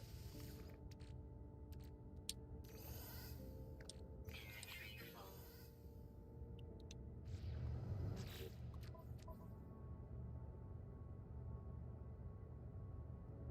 Yeah, you added me. Awesome. uh, okay, cool. Thank you. Thank you for confirming. Yeah, I don't want to miss that then. And okay, let's sell these ancient bones. But yeah, the ancient I'll show you in the discoveries. So we gathered ancient bones, but even the epic ones were only 300,000. But we went to this planet over here and gathered salvage data, and even the uncommon one, I mean the basic ones, the common ones, were 300,000 units. So the salvage scrap is way more valuable than the ancient bones. So I wanted to figure that out before I make the unit making method. Look, the common ones only 120, so they're worth twice, and this one is 67,000 only. Nice. We have plenty of inventory space now. Okay, this is not a wealthy economy, but we'll try to make a profit. We're gonna warp into a wealthy one now, and from that one we'll keep warping. Technology recharge. So let's wait. Do I have enough chromatic metal for warp cells? Yes, yes, we have 656. Okay. Okay, yep. Thank you, thank you. Boss. He confirms that I added the right person. Hey, Puppy Mara. You wanna play while we teleport? Get the toy. Get the toy. Get the rope. Okay. Sit. High five. Nice. Down. Sit. Good job. Get it. You're fierce. You're so fierce. Good job.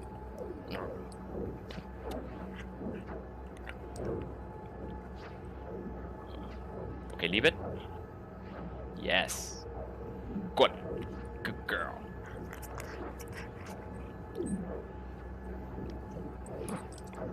Okay. Yeah. Good job. Good job. Good girl. Alright. Here we are. Don't worry, we're gonna play because there's gonna be a lot of teleporting now.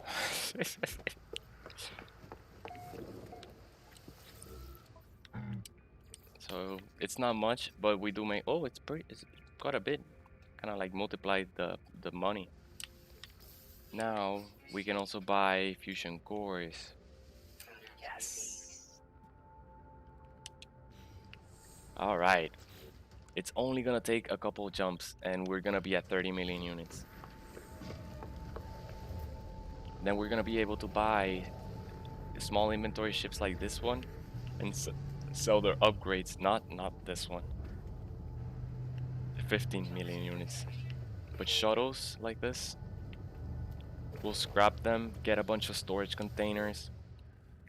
It's gonna be good times. Good times. All right. So we're not gonna go back to the other base.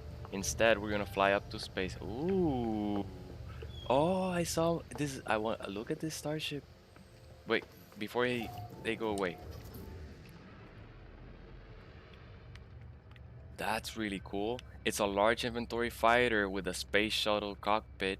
It has a fin, and the wings are pretty cool. I think I may buy this one. Well, I cannot afford it yet, but you know what I mean. Once we do the unit crashing, I'll remember it's here. Okay, so let me get the coordinates. I'm gonna be pasting all the interesting finds on Facebook. So if you guys want, there's gonna be in the channel in the about page. There's a link to the Facebook. I'll start adding it to the videos. I haven't done that yet, but that's what I'm gonna post there. I'm gonna post my base's location. I'm also gonna post the interesting ships finds or multi-tools. So if you guys look like a design and want it for yourself, then you'll find it there. I don't know why I keep going to the teleporter. Starship, where are you, Starship? It's probably on the floor. Yeah, it is. Okay.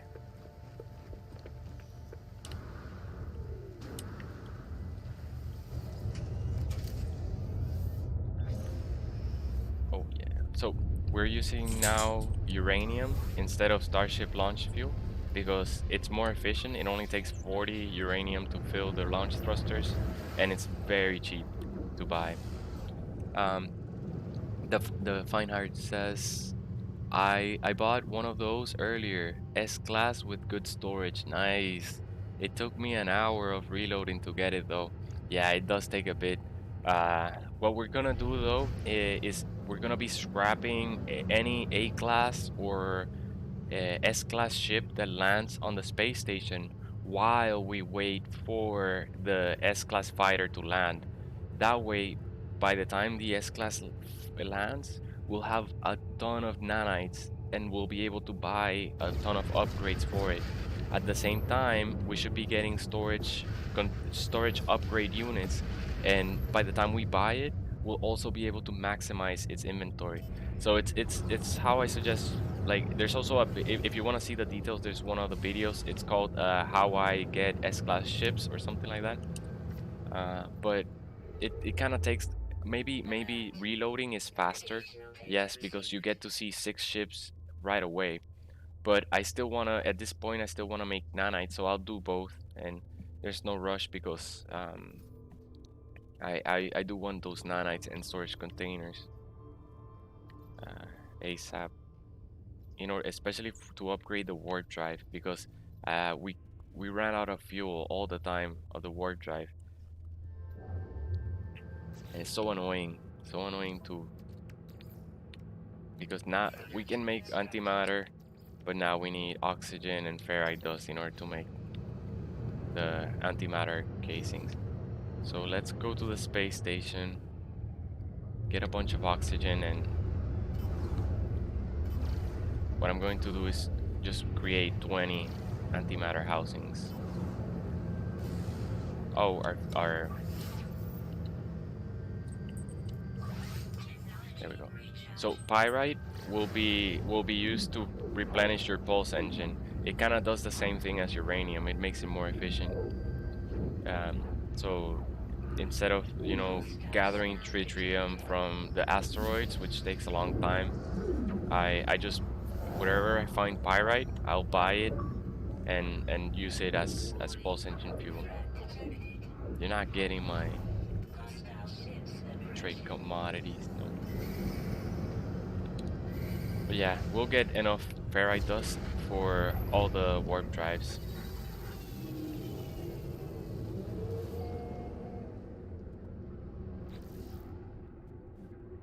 The Fine Heart says, I watched that video and I agree that upgrading from A to S is more enjoyable doing it your way, but I only have 16,000 nanites and need way more.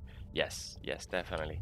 It takes a lot of nanites in order to upgrade. So it's kind of like whatever comes first. If your ship comes for the S-Class ship lands first, then just buy it right away and scrap the A1. But if not, then just spend the nanites. But still, you take a hit. It's a lot of. I don't even remember how many nanites it is, but it's a lot of them. Sometimes it's better to just wait, like you say, and save the nanites. But it's up to you. At that point, I pretty much had a lot of ships upgraded the hard way until I like, and that's why I kind of like had no more use for the nanites until I upgraded that one. But yeah, you're right. You're right. Maybe it's better to just wait. It says scrapping A and S class takes a long time. It does. It does, and a lot of units too. But I think it's the best nanite making method because otherwise you have, well, what you could do if you're on a normal playthrough, you can refine, what is it, there's one resource that you can refine into nanites, and you can put a lot of it in a refiner and just leave it making nanites. I bought 500 ferrite dust and 500 oxygen.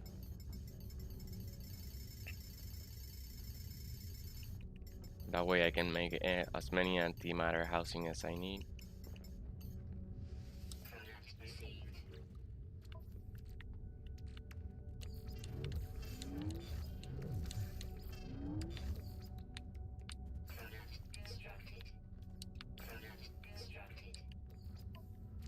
here. Oh, look, we have one space available. So let me do this. Let me make 9. Constructed. Constructed. Constructed. Nice. All right, we'll have plenty and we don't have to worry. We can also see we can even make more. We did run out of ferrite dust, so let me gather it, because the whole reason for the carbon and the chromatic metal is to make these antimatter, so might as well make it ahead of time and then never have to worry. um, Pognium, well said, well said, thank you for that. I should make that video again and add that, because that's important. I made that video for pretty much survival mode, but I should make them both, like give both tips for regular and Received.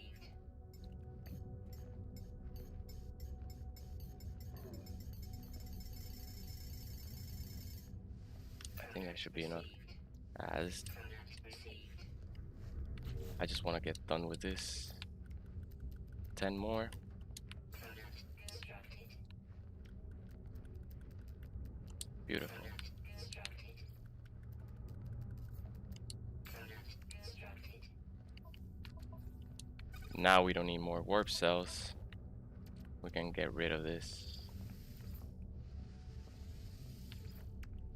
I just want to have enough inventory space for the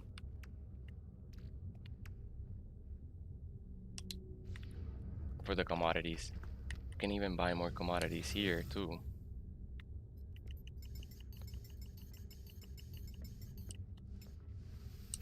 Received. Okay, 15 more.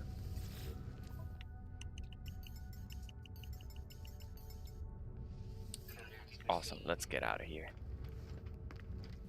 So yes, you in normal mode you can, since Pugnium will stack at 9,999, you can put a ton of Pugnium in the terminal, in the refiners, and leave them just refining into nanites. Yeah, that's a good tip. I should thank you for that. That's a good video to make. I just forgot about that totally. Okay, so we can use the lifeform filter to scan only habited systems like this one. Okay, here we're gonna go. But I need to refuel. I'm just gonna use one at a time, because very soon we may be replacing this ship. Who cares? Let's not.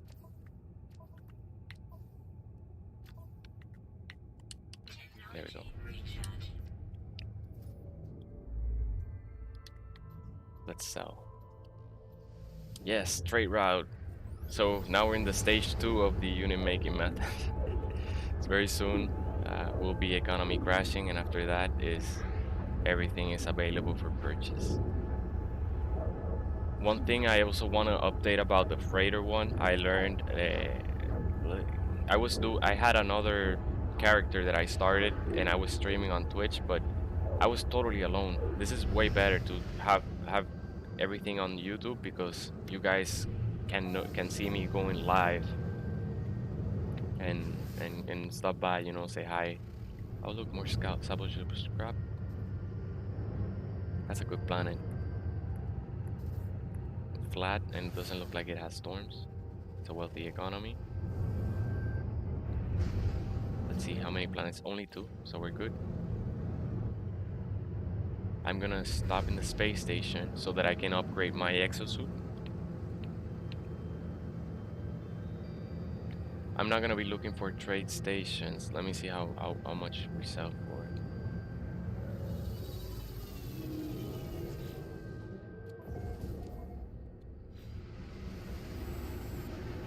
Yeah, I'll do that. Yeah, it's way worth it, because we're selling a lot of money. So 10% at this point is a lot of million units. So it could save us 2 or 3 warp drives. The new Feinhardt says, just nipping outside for smoke. I'll keep watching you on my phone. No, man, don't worry. Do your thing. Enjoy your break.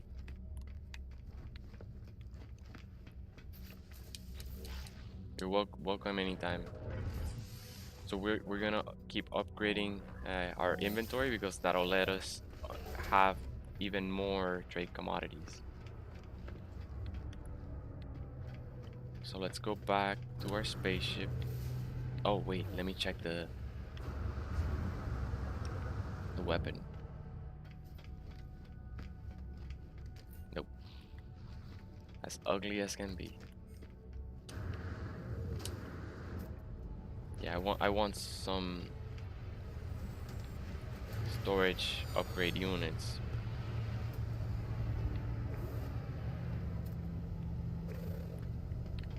Not a bad place. It has a lot of small inventory size shuttles for us to scrap. Shuttles are the best because they usually offer you they may be a little bit more expensive than a small explorer, but they offer storage containers. Okay, I want to find a trade station on this planet and settle a base. This is a good planet. Looks like it has blue atmosphere as well.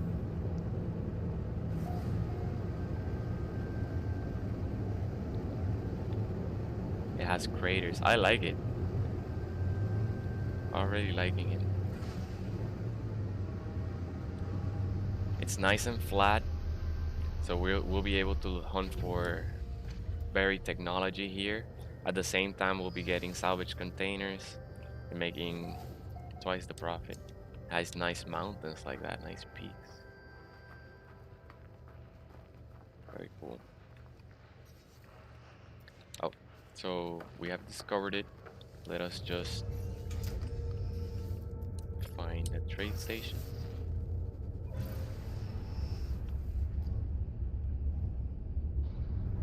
Beautiful planet, beautiful planet.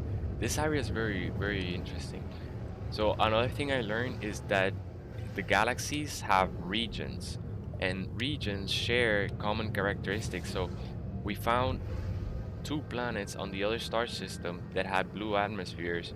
Maybe the characteristic that's shared is their atmosphere color.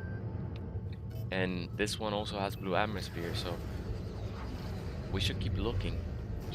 Because one of in the first galaxy that in the first star system that we spawned, we actually found a close to Earth-like planet. It had blue atmosphere, blue water, but brown grass. So we only missed the grass color. Simon says, "What schedule are you planning to for your stream?" Close Encounter Mountain, lol. Oh yes, that's true. Nice reference. It is, it is. It's like the mud that the guy makes. I like it. It has good scenery. So I still haven't settled on a specific schedule because during the plague virus that shall not be named. My company downsized and I was one of the ones that took a hit. So since then I've been job hunting and I don't know what the schedule is gonna be then, but until then I'll be making videos in the morning or streaming in the morning, and for sure I'll be streaming from around 7 p.m. or 8 p.m. to late night, like 11 p.m. So I'll have dinner and then I'll start streaming and continue on until bedtime. And that's probably gonna be the constant because more likely I'll be working 9 to 5, and then when I come home I'll play with Mara, take her out, uh, chill for a bit, have dinner, and then start streaming. Um, Mashed potato. Oh yeah, he did it with everything with mashed potato. They all did. All the ones that were targeted were they started building like weird things with the shape. Nah, man, don't worry. Simon says, "Damn, sorry to hear that, mate, about the job loss. Don't worry, don't worry. Everything works out. I have faith, and I think everything's gonna be fine. Since then, we've been applying everywhere, sending resumes everywhere out. Just yesterday, I had an interview in the afternoon. They were asking me about SQL. Well, I told them I'm a JavaScript expert, so I don't know why you're asking me about SQL, but they want someone that does everything, a little bit of everything, because they have multiple projects. So they want a programmer that can like suddenly switch into a whole different programming language and help them out there. So they asked me about my weakest point. They started interviewing me on my weakest point, and therefore I felt it went a little bit bad, but I was able to answer some of the questions, and they knew it was my weakest point. So hopefully, we'll see. But other than that, there's other interviews that have gone pretty well, and I'm just waiting. I've gotten multiple callbacks, so hopefully one of those will land. Okay, I don't know how many. I'm gonna get rid of this. We can always buy more plating later. I don't know how much we can afford. Let's see. Let's start in 10. Let's do 10 or even more. Let's do 20. Product received. Product received. Product received. Ah, only 6. No free slots in suit inventory. Okay, so 140, 140. Um, what time so is that?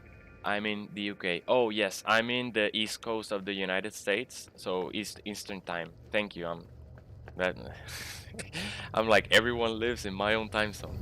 Uh, but yeah, and Simon says, "Blimey, SQL is ancient, like me." Yeah, but it's one of the most commonly used relational database language. So any client that needs a oh, I forgot to build a base. I want to be able to come back here.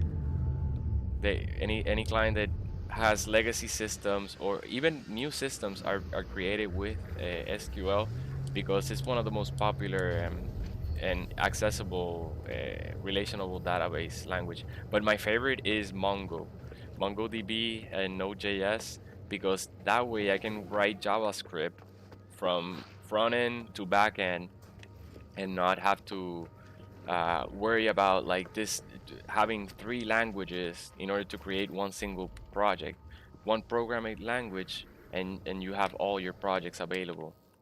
I mean, and you can write everywhere. So therefore, you could also have a front-end developer that can go into the backend and start writing backend code. You don't. So I like the. It's called standardizing. There's a movement to standardize programming languages so that we kind of have one single language and it's not this huge mess that we have right now where there's like so many programming languages. Okay, let's put this up there. I need to bring the chromatic metal down so I can make a base terminal. I'll just put it anywhere. No free slots in suit inventory. Okay, but yeah, it says whereabouts in the UK are you, Simon? uh Northamptonshire, Northamptonshire, born in Leicestershire. Interesting. I love the names. Yeah, you have the best names. We have like green, green, green hollow, or I don't know, very common name. Names that have very little creativity. In Puerto Rico, I'm from Puerto Rico. In Puerto Rico, we usually use Native American names, the Taino Indians, that are the natives of Puerto Rico. They had their own language, and we use their language to name things.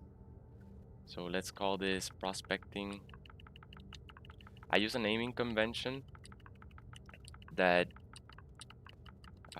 tells me what kind of economy the place is, so that I can look in the terminal and know where to go. Stafford in the Midlands. Yeah, programming used to be like that. You wrote it in one language and compiled it into the code you needed. Yep, yep. And TypeScript is still that way, which is pretty cool because it gives you ahead of time compilation where you have a program reading your code as you write it and telling you like um, errors before like you have JavaScript particularly you had to run the code in order to detect the bugs, but now you can write the code and be able to detect the bugs in the as you're writing the code. So it's really fast, imagine, and it ends up so that when you publish code there is less bugs, less chances of getting hacked, and we all know how dangerous that can be, right? We just got a DDoS attack from who knows where. I think 2 weeks ago, was it? So not a good thing. Okay, so I'm running out of space and I want to drop the teleporter. All we need is metal plating, carbon nanotubes, and sodium. We should be able to find what we need here. Yep.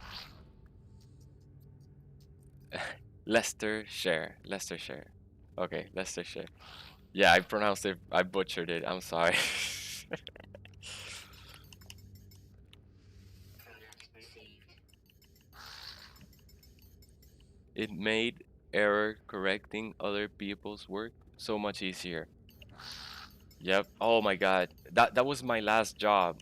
My last job was to take existing application that was built, you know, AngularJS, the new version of AngularJS.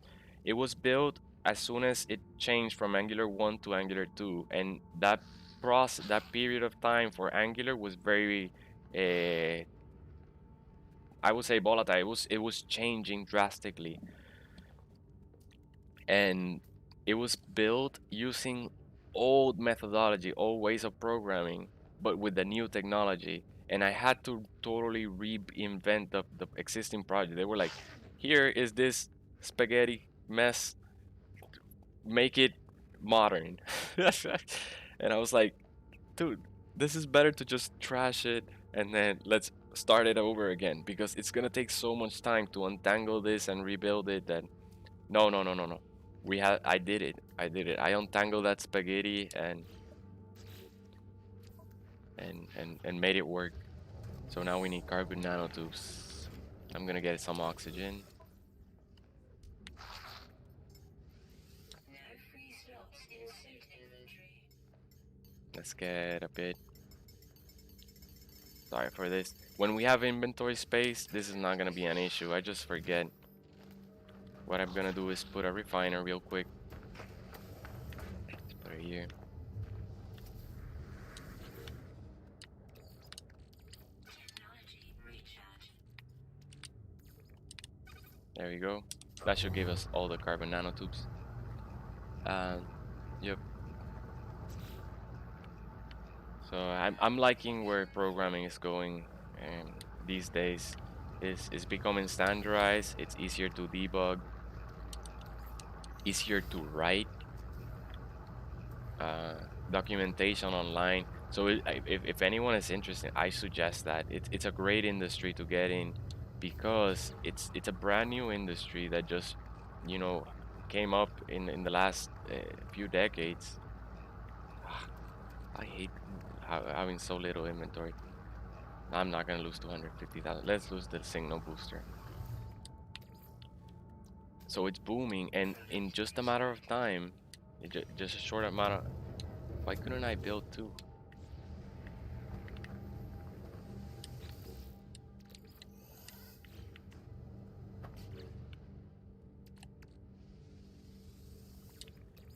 In just a short amount of time, every single other industry became dependent on programming. So demand is really high. When I went to college, my uh, professor said, "You guys are the only degree that instead of the students fighting over the jobs, you have the jobs fighting over the students." And I was like, "Okay, this is a good thing. I made the right choice, I guess." So let's build a minimalistic one. That's all we need. Eventually, it'll be powered next time we come back. Oof. Sorry, that took a bit, but we're ready. Let's get rid of it. Ground protection. What I'm gonna do is, before I buy next time, I'm going to sell. Oh, I'm so dumb. We could have sold here. Oh man. I was just No, we cannot sell here. Okay, no. No, okay. It's minus 22%. But now we have a prospecting one, and we have fuel energy generation, I think is the other economy. There is no such thing as the perfect job. They're just learning opportunities. Right? Yeah. I didn't mean the perfect job. I just meant it's a really good industry to get in because the demand is so high for it. There's so many opportunities. You could also potentially work remote. Um, when I tried I tried studying programming in Puerto Rico, and they were 10 years out of date. They were teaching technology that had been deprecated already, which is that it's kind of like expired. Like imagine a carton of milk that has expired. So I was like, wait, what is this? So I'm gonna get into a degree only to not be able to compete later. This doesn't make sense. I was forced to leave Puerto Rico. I never planned to leave Puerto Rico before. Here we go. We have another. This is a scientific economy. So I said, imagine in Puerto Rico getting a job is very difficult because only the mainstream. You can either get a wage job at the minimum wage, or you have to study one of the primary like degrees like engineering, architecture, and even architecture. I was working graphic design, and my colleague was an architect, and he was earning the same as me as a graphic designer, and he just couldn't find work as an architect. So it's very difficult. And I thought to myself, wait, well, if I come back, I get a degree, I study, and I start a college teaching the latest technologies, programming languages, then Puerto Ricans can compete, and programming will let them work remotely. So they could start working from Puerto Rico. They won't be forced to leave their home and family and friends like I did, and be able to compete, be able to get a really good, you know, earning. And so that's the mission. I've been working towards that. It's been 7 years and still at it, but it takes a bit of income, and savings to start a college. So it'll be a while. But yeah, that's kind of my drive. That's what's driving me there. Because yeah, I was forced to leave. I don't want others to be forced either. Okay, here we're gonna be able to definitely sell these Arc-Light crystals. We're running low on chromatic metal.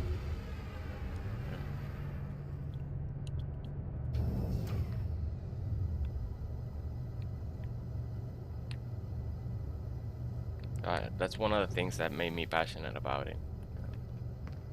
How powerful it would be for other Puerto Ricans.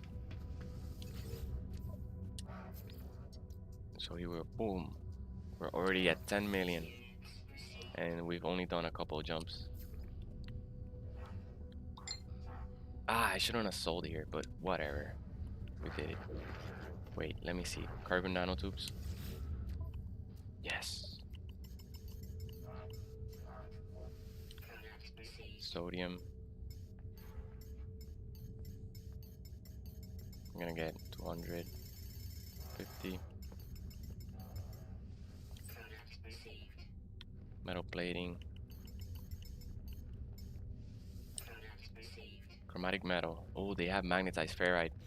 Good stuff.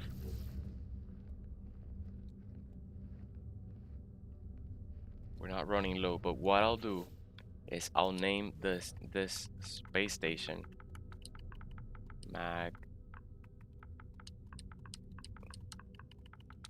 Ferrite.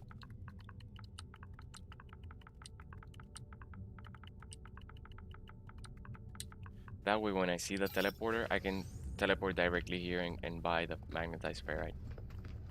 Same with the chromatic metal once we find it. Yeah.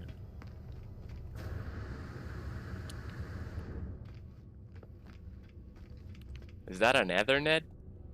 I can't. I think these people are advanced enough to not use Ethernet anymore. We have Holocaust signals that let us communicate with the dead and the fallen.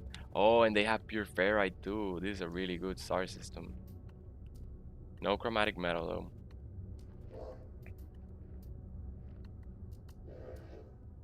Good stuff. Awesome. So both those resources are very commonly used for base building. So it's good to have them in one space station. Here we can, when we're low, we can come here and buy a ton. Let's pick the planet first. We're gonna find another trade station.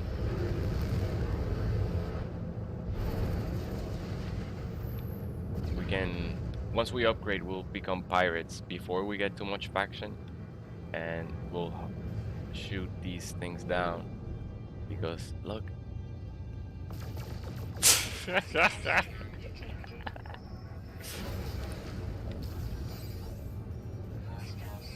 platinum. I don't need platinum.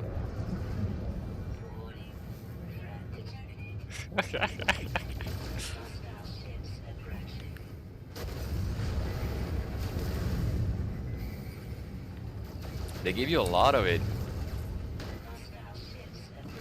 A nice cobalt. We don't need units. Yay, chromatic metal. I don't care about the core backs.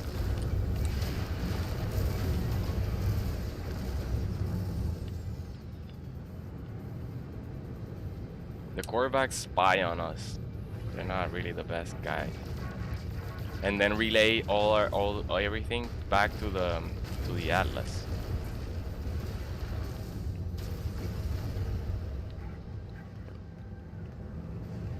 It says, I went into desktop publishing, graphic illustration, then later left to manage bars and restaurants.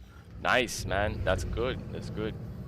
Yeah, you get to start. It's better there than I think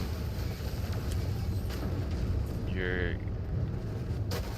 in the hospitality industry, and very soon you can have your own place and everything. So this tropical planet looks like it doesn't have storms or extreme storms. Nice. We got some frigate module, and we stocked up on chromatic metal, which we're short on.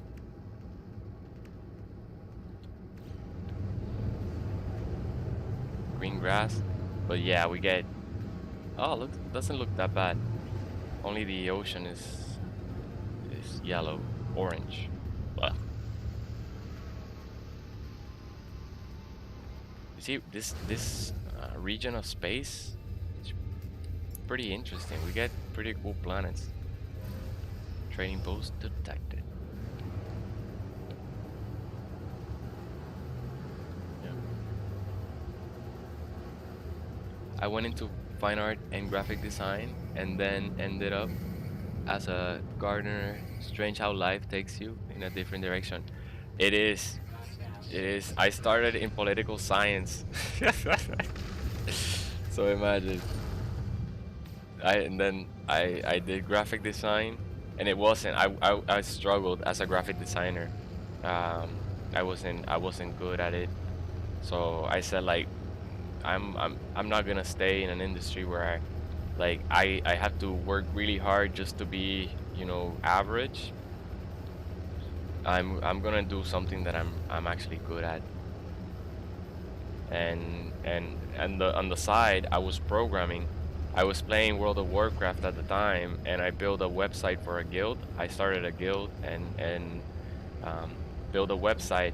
And what happened is I came up with the idea: why don't these people leave us alone?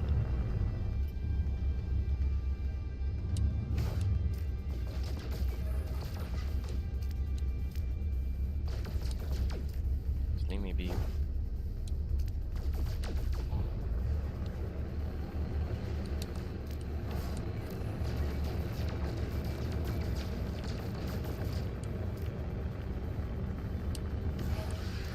Thank you. All right, so I had the idea of creating a roulette wheel that guild members, if they registered to my website, they could spin once a day and they could win either in-game gold or find and equip items, you know, that we had gathered. Ah, man, I gotta get out of this. And I started asking in my college, and that's when I learned that the most technologically advanced college in Puerto Rico was 10 years behind. And I was like, no, man, I'm not staying here. Computer programmers will have loads of work until some quantum computer comes along and writes the code for you. Yeah, man. I see all these like websites called like Wix and such, and I'm like, dude, it's just a matter of time before it's all drag and drop, and anyone can make complete systems. But still, there's those will never replace us yet. Maybe the quantum computer may, but these websites, these drag and drop websites, won't replace us because you'll still have to host your content there, or they'll have some kind of control over the thing you build. So, for example, Amazon cannot afford that. They have to have complete control over their entire systems. So having a third party control that is a no, you know, it's not a good thing. But if they come up with a way that you can drag and drop, create your own systems, and you have complete control, you get to publish them and such. It reminds me of Dreamweaver. Dreamweaver was a Adobe program that did that same thing. You would build websites without writing code. You could still write code, but most of it was like drag and drop things. But it ended up being really nasty code, really heavy code that would take a long time for the pages to render. And it wasn't the ideal solution. But they tried it. They tried it already. They tried to replace us and have, you know, so that graphic designers could be programmers. Uh, which is ideal because programmers usually don't have any graphic design skill. They just know code, but it's good to pair it up with a graphic design. They call it the unicorn. Unicorn is a programmer that can also do wireframes and design, create mock-ups and all that kind of stuff, because they can do the whole thing. They can program the server, the database. They can program the UI, and they create their own designs and make the website. So they're a one-man band, but it's very rare because they're totally different. One is very visual, artistic, and the other one is very mathematical, scientific. So it's kind of like the two sides. You need someone that has two dominant sides of the brain. That's why they call it the unicorn, because it's very unlikely to find even a person like that. But there are people like that. Um, yeah. There's a storm coming, so I I want to. Let's see. What would I don't like that I'm losing distance and losing all the materials. It's annoying. Okay.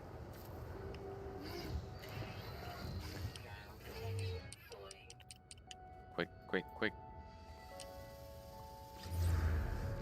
Claim base.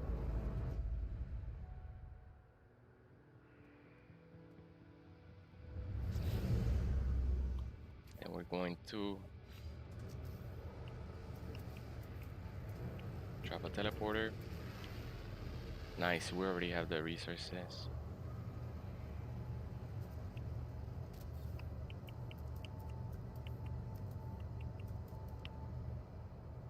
We can also make 6 more solar panels. Only 1 more battery. Yes, we're out of carbon.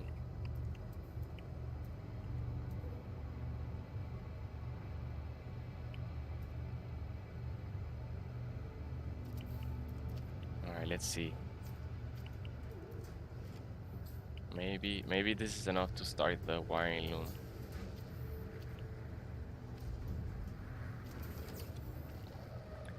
Ryan Earl says, "Hey Tony, I'm on lunch watching that videos. I watch everyone. Keep it up. I hope you gain more viewers when the new update comes. You the man, man. Thank you, Ryan. Very encouraging. I appreciate it. I'm not so stressed about viewership though. As long as you guys are enjoying the content, I'm helping you out and saving you time and effort. That's all that matters to me right now. I think everything else will just come naturally. So I appreciate the encouragement. That's what really means a lot to me. Thank you. Let me see. I would like to clear my inventory. Yes, we can drop a storage container. We're gonna use a biofuel. He says, "Lol, awesome.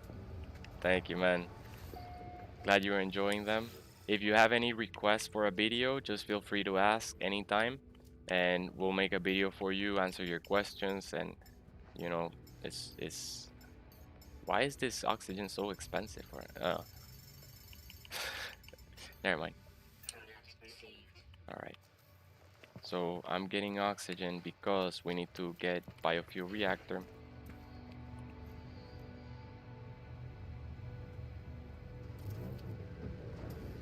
I'm not gonna wait until nighttime. I just want to power the storage container. And let's give it all the oxygen we just bought.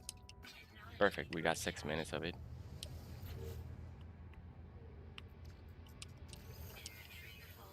Okay, I'm gonna get rid of tritium.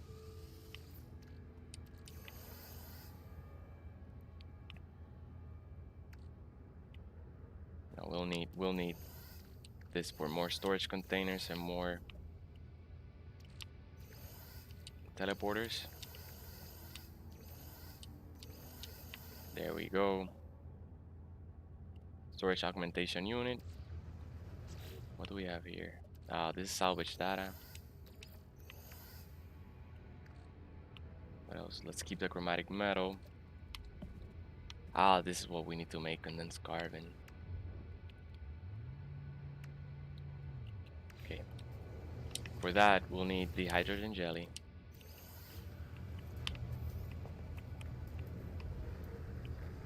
Oh, wrong tab.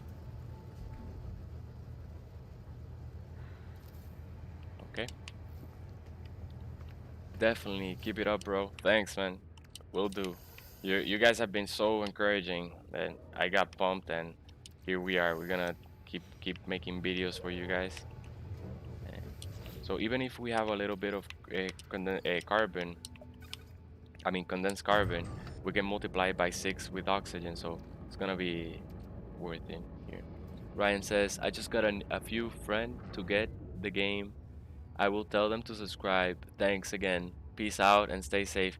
Thank you, man. And if you want, you can add me as well here. My Xbox is TechTony4931.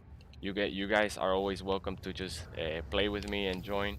Eventually, I won't be running around so much. We'll be doing bases, building bases, doing Nexus missions. So you guys are welcome to join anytime. That's why we're here. Okay. I guess I run out of. I use too much oxygen. I need oxygen now. Interesting. We should have replenished some here.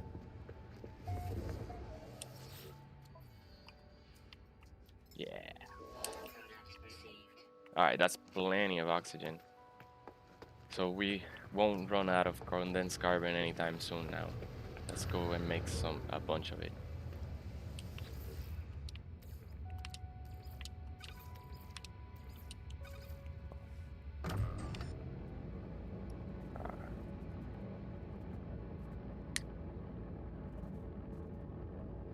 Coffee's gone cold. Simon says, nice, thanks. You're welcome, man. Anytime, anytime.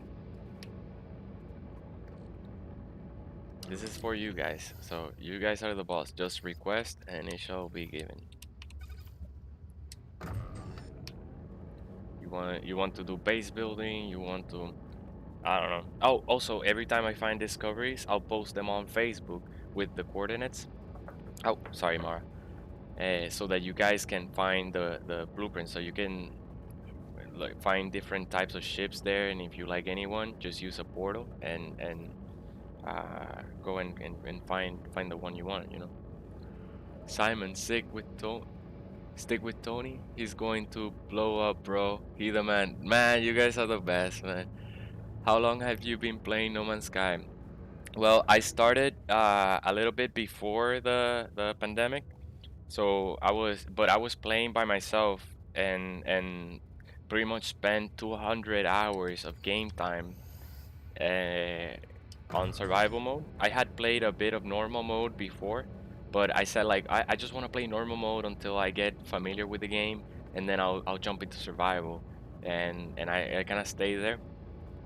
But what I was saying, so not long ago, I did download the game back when it released. I was in Full Sail. I was in college back then, and but I had a computer and it wouldn't render. Like I played so long and it was like jumpy. Every time I would fly through space, it was jumpy and sketchy. But yeah, I loved the game so much that I endured it, and it was a lot of update. The first update. So, but then I stopped playing for a long time because it was just too difficult. And I only recently came back now. When I saw it, I was playing. What was I playing before this? Ark Survival Evolved, and then I got tired of Ark Survival. Like there's so much drama in that game, man. I'm like, dude, I'm just here to have fun. And then people under meshing blowing up my base from beneath the map, and I was like, nah, this is not cool. And I started looking. I saw No Man's Sky. Interesting. Yeah, I saw it. I had good reviews suddenly, and I was like, okay, let's try it out. And then totally fell in love with the game. So I'll be here for a while. So because it's pretty much just started. Yeah. Thanks for asking. Sick. Yeah. We got to build a few bases, but I just recently learned most of the things base building tricks. So here in this character, we're gonna build the most complex bases. I'm gonna go all out with base building, and I'm also gonna broadcast them to you. We'll do just episodes for base building, show you all the tips and tricks and ideas. You guys can come and join me and help me build the base. Put your own like flavor to it. We're here to have fun, man. So yeah, you guys can make whatever you want on the channel. You can join me or just watch or whatever you want. Nice. Now we're getting a lot of condensed carbon.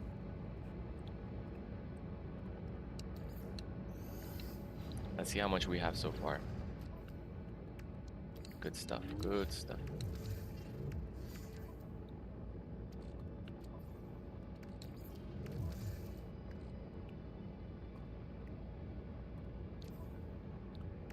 Alright, I'm gonna get rid of this. Now we don't have to worry anymore about this. I'm gonna leave that there for later.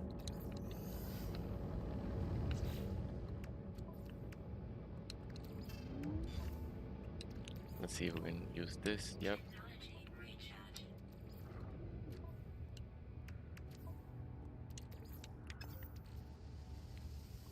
Simon says my main game is Sea of Thieves.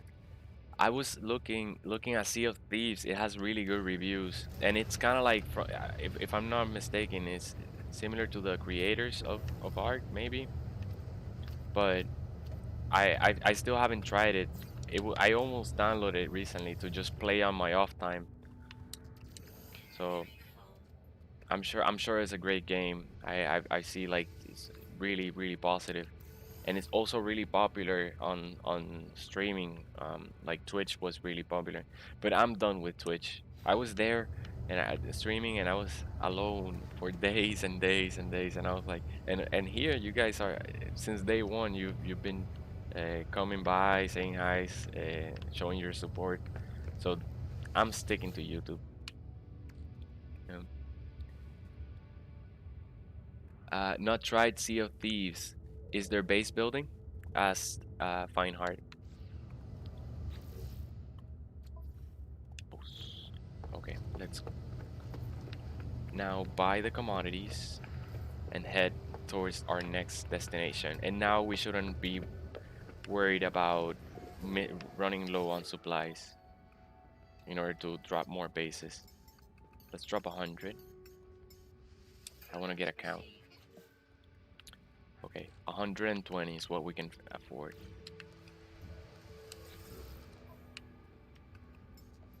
Product received. Recharge life support.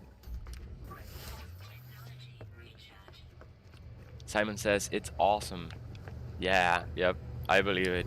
It's got really positive reviews everywhere, and it looks awesome. Like the being able to like become a pirate and drive your own ship, raid, go and find sunken treasures. And I remember Assassin's Creed Black Flag.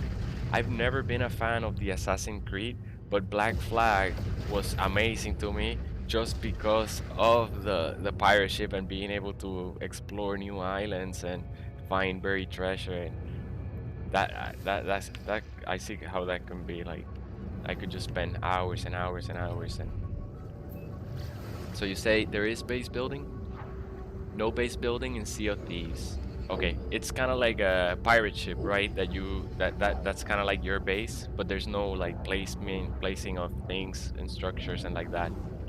But do you get to upgrade your pirate ships or get even stronger pirate ships later? Did I come here? Was just going to say Black Flag. That was really good, right? Yeah, yeah.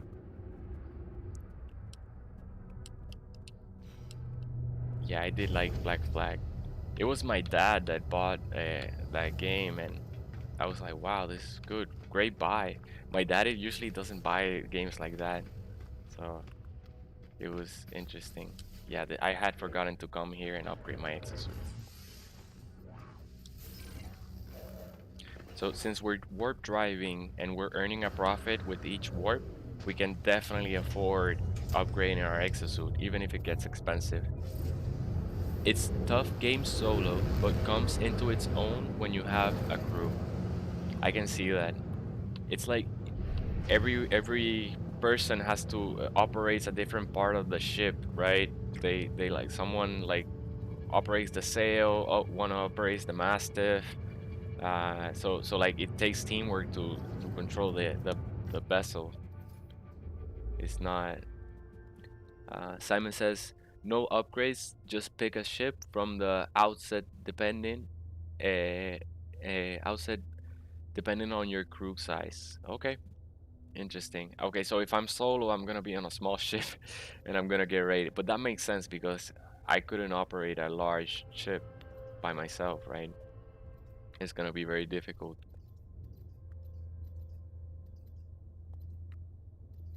Okay, let's find more. Sorry for the like sometimes this gives me what's it called? What's it called? When there's like flashing lights all of a sudden, the menu appearing and disappearing and reappearing. Not many wealthy economies nearby.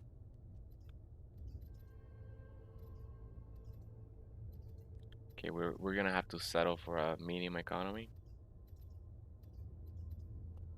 I think there's still some area here to explore.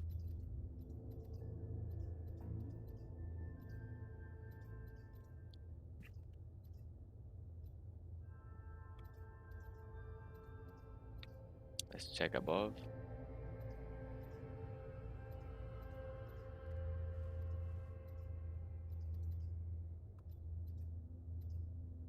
Oh wow. Yep, there's nothing.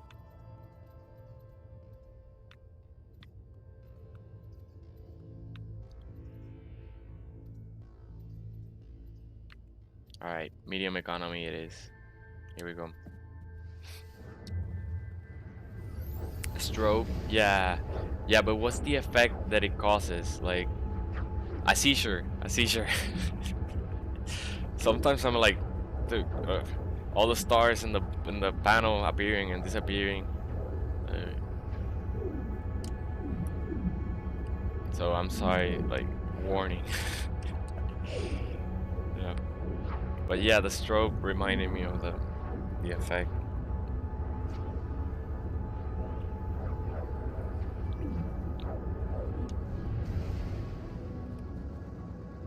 Oh, we have a freighter on the stress.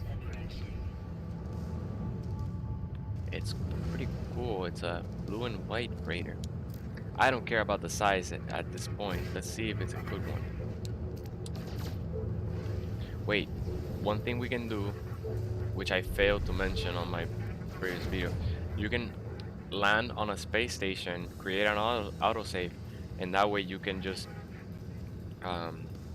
oh, this is a non-wealthy economy, so let's not even deal with that. What I learned is that if you defeat the enemies of the first freighter encounter, even if you don't land on the freighter and claim your reward, it'll count as your first free freighter. So the last playthrough, I destroyed the enemies to get chromatic metal, and then I left the freighter. And when I went to get my free freighter on the second distress, it wanted me to buy it for 100,000. I mean, 100 million units. So I lost my free freighter on that playthrough. But at least I learned, and now I'm gonna leave them alone. Trailblazer worked 5 times. So let's see. Neural ducts. We can sell them here. We can sell them in the space station. Let's upgrade the exosuit.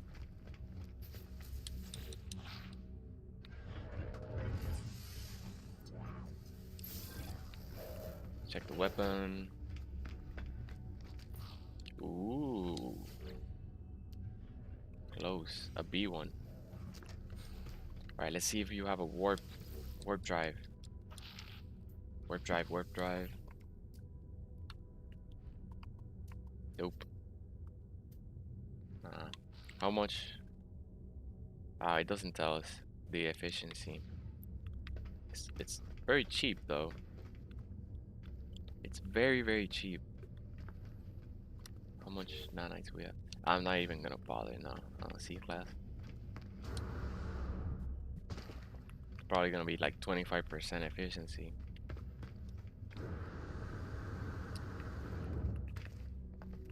Let's see how much we earn. Oh. Why? Oh. Let's get out of here. So we're gonna lose money here if we sell. Wow, that warp drive drains so fast. I'm not even gonna check the plans because it's a unwealthy economy. Ooh, is that an Earth-like planet?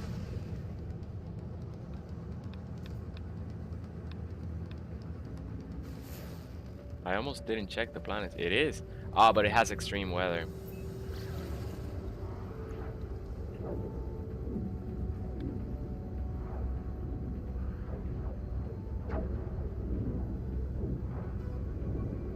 Let's go check it out. You see, this region, there's a lot of blue everything, blue sky, blue water. I think the atmosphere may be yellow still. We will tell. No, it's looking blue. It's not turning yellow yet. Incoming trade frequency. Let's. Oh, he needs repairs. Give him one metal plating. You tell them, Mara. Okay, it's not green grass, it's blue grass. Green atmosphere, blue grass, and blue water. Extreme storms, though. Yeah, let's get out of here.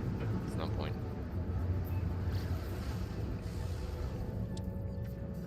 The Fine Heart says, have you heard of the No Man's Sky Coordinate Exchange? Yes, that is a website that people post their discoveries, and you can join you can find their bases and such, right?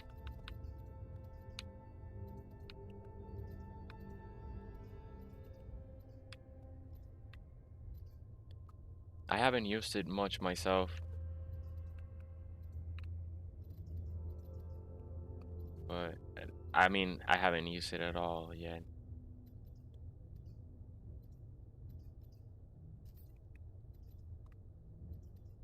But not because I didn't want to or anything. It's just like the Nexus missions. I said I'm gonna do all these things, maximize my character, and then I'll go and visit people once I'm like maxed out. But I didn't. I started YouTube doing the YouTube videos at that point, and oh, we found one. Oh, look how many planets it has. It's out of jump range, but we'll get there. Current destination, current waypoint. Okay, this is a new, so we could sell here. So even if we make a slight profit, we'll sell in this medium economy, buy the things here, and then sell them again over there. It's difficult when you have a starship that has very short amount of distance. The Fine Heart says, I haven't figured out how to summon a portal yet. Went through to as part of the Artemis storyline. Right. So one thing you could have done is put a base computer in that portal you find on your mission. Look, another blue planet. I tell you, there's something about the regions. They share some attributes. And it's a lush planet. Has aggressive sentinels though. Okay, so sorry, we were talking about the portals. During the missions, like you said, you encounter a portal. You could keep that one. You could establish a base there, and it'll serve you as Gamma planet. This is not a wealthy economy.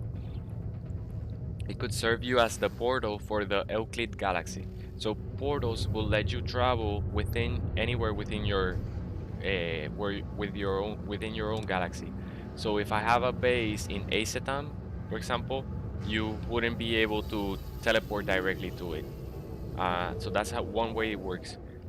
But if you want to find a portal now, after you pass, not the missions one, just a random portal anywhere, what you do is you know those ancient ruins that tell you whether you want to learn the language or seek knowledge of the past.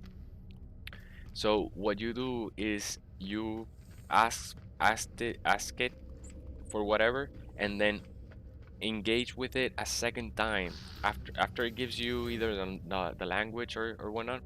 Engage with it again, and if you have the relic of that species, say you're in a Gek system, right?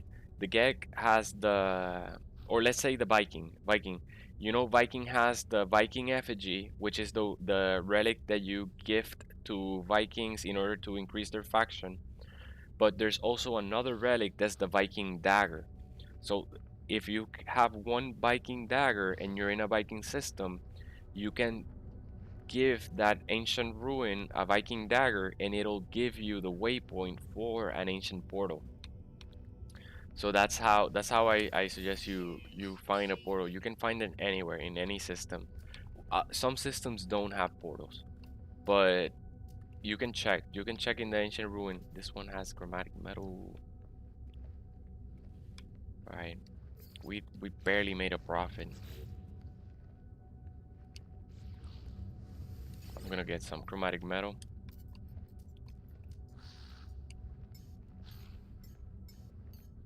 Okay. Thank you. You reminded me. Feinhardt says, I accidentally sold my Viking daggers. No problem. They're very easy to buy. If just go to any Viking system and use your economy scanner to find a trading post. Then just talk to anyone that lands on that trading post, and they'll all sell you Viking daggers. That works the same for the Gek and all the other species, like Korvax as well. So if you're looking for the Korvax second level relic, then do that. Just look for a Korvax station, a trade station, and notice if these guys won't sell it to me. It has to be a trading post. In the space station they won't sell it. I'll show you. The Gek. They'll sell you the same resources that are sold here, kind of like the ferrite dust and stuff. You'll see. Metal plating, iron batteries, but no relics. Ferrite dust, cobalt, in abundance. In abundance. They also sell you other types of resources that they're not here, and each one will have different ones. Oh, we got batteries there. Let's change them now before we run out. But yeah, that's how you find good advice. Thanks. So now thank you actually, because that teaches me to make a video on how to find portals, so that I help. You know, if you have the question, someone else will have it too. So that way I can help them out ahead of time. Like yesterday, I made the video of the best starter base, which is how, like, the one where I build a base in a trade station, so that I can buy all the resources that I need for the missions, for the base building missions. And a person commented saying like, "Oh, I wish you had made this video 3 days ago when I actually started playing." So, you know, I'm sure like I could help someone else out. That's what I'm saying. So now we should be able to arrive. No, this naive restart waypoint. Out of jump range. This is so annoying. Custom waypoint.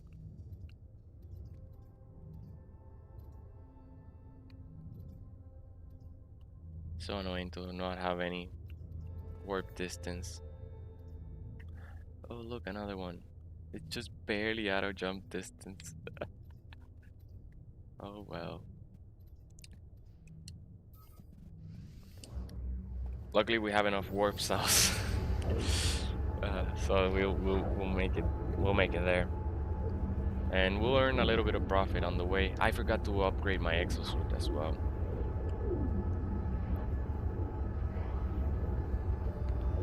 But yeah.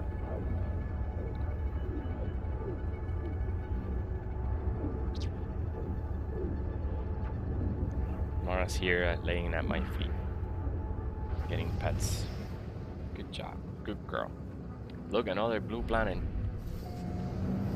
There is a thing. So if you're looking for Earth-like planets, look at that. Sadly, it has yellow atmosphere, which I dread. I dread red and yellow atmosphere, so I don't even care. But it's so close to an Earth-like planet. In this region, I'm sure there's gonna be an Earth-like planet. Just because of that, look how many blue planets we have found. But either way, so if you're looking for an Earth-like planet, and all you see in the region you're in is like yellow, reds, oranges, use your warp drive or use a black hole and get really far away, and you'll be in a brand new region, and that way you'll be able to like refresh those randomly generated values, you know. I didn't know that before. 50,000? I learned that while making the someone requested I made a video on galaxies, uh, like what are the difference between galaxies and such, and that's where I learned that there were different regions of a galaxy within a galaxy. Let's get nanites. Maybe we find the warp drive, warp cell upgrade.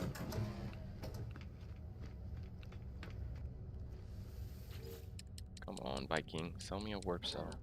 I mean a warp drive upgrade. Okay, hyperdrive, we'll take it. Coordinates received. A-class hyperdrive.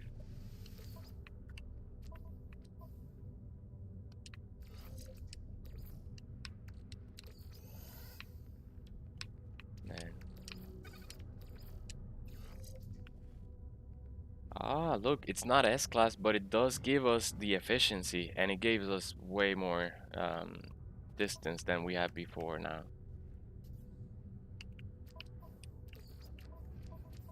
So we'll make twice the use. Oh,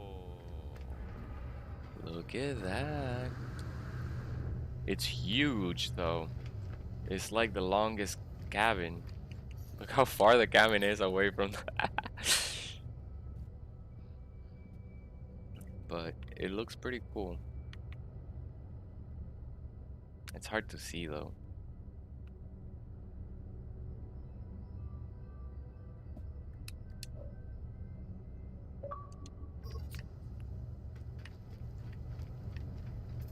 B-class. Yep. So let's see here. This is a non-wealthy economy.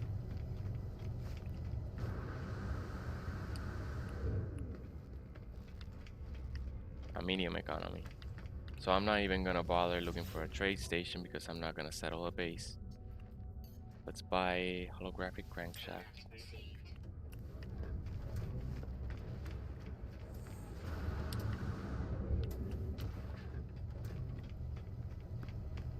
Nice, nice. It's not gonna be annoying anymore to warp drive, hopefully. We're gonna double our... Oh, look, another one. This is not the same one, is it? No, this is a dust planet. The other one was a lush planet. Look at that, man.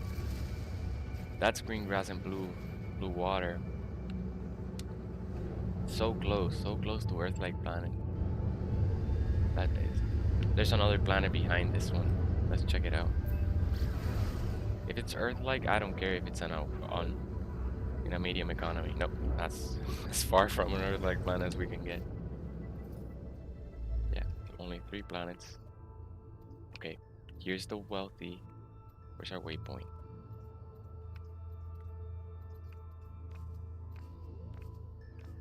Oh, we lost a waypoint. Okay, there's another one. I want to mark it. Where was it? There it is.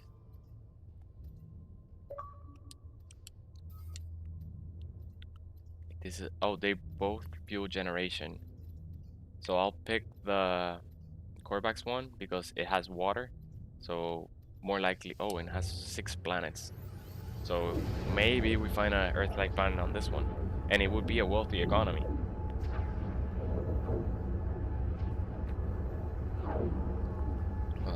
But yeah.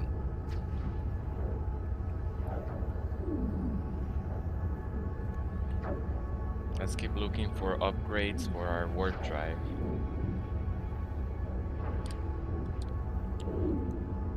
So maybe early game, it's better to look for A-class hyperdrive upgrades because both the S-class and the A-class increased our warp fuel efficiency by 100%, and that's what I was looking for mainly. It gave us enough distance. Let me go into the space station real quick. We'll check the planets as we go out. I won't forget. Oh many units. We lost units. We've lost units. I think maybe I sold something and lost. I don't know why. Oh, because we've been buying things. I don't know why we lost units. We had 12 million.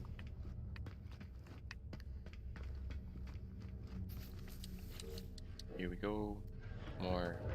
And these are not worth any close to 1,000,000. 60,000 only. Ah, no, because we already bought the commodities. That's why. Give me more upgrades. One more.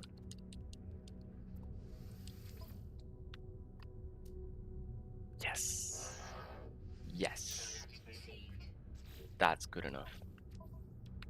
I buy tritium.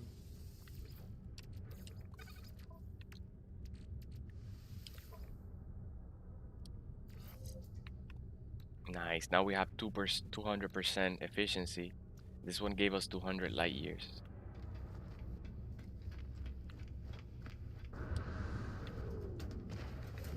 Let's sell. Let me see if I sell to this guy. Do I get more money? Looks like I do.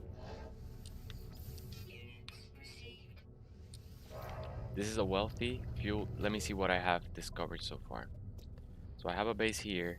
This is a prospecting. And it's a balance. So it's not a wealthy one. This is a fuel generation. It's affluent. We already have a base there. This is a wealthy prospecting. A wealthy scientist. We already have a base there. And this is a wealthy fuel generation. So we already have a fuel generation. Let's not build a base, but we can still buy the resources.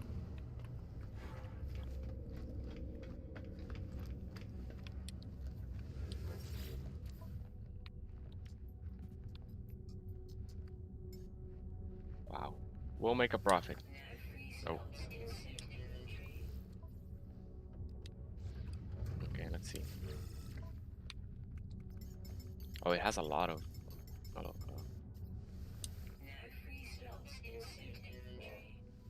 There we go. Alright, let's go. Fuel generation. So let's find something else. Now we should have enough distance to get places.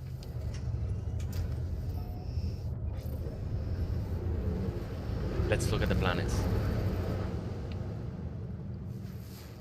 That's not my ancient bones, but yellow water, red grass, green atmosphere. It's like, I don't know, some kind of Christmas planet. Lifeless planet.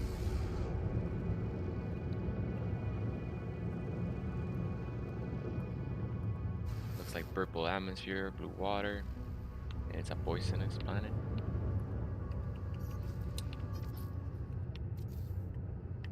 Desert, frost. Ooh. There's another Earth. Looks like maybe Earth-like.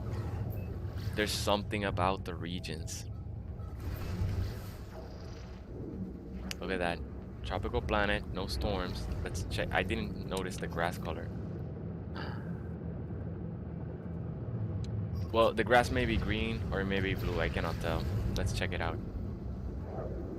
Aggressive sentinels don't bother me because they usually don't mess with you around your base, and it only means that there is gravitino balls for you to collect. So if this perhaps had aggressive sentinels and salvage containers, it would be awesome because you're gathering buried technology, salvage containers, and gravitino balls while you're just traveling. As you're traveling, you gather all three valuable resources. Oh, it has purple atmosphere, I can tell already, so it's not perfect Earth-like. So I'm not gonna keep looking. And it has blue grass, so hostile scan. Let's teach them not to mess with us.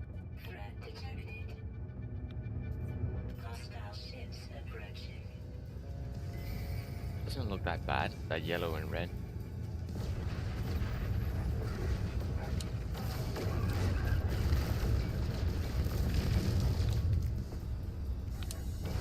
Bye bye.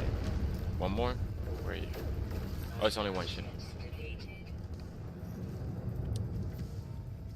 Alright, let's get out of here. We're not gonna save because we already have fuel generation. Let's look for that other. Did I have the waypoint?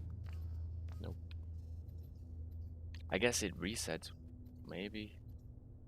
I don't know.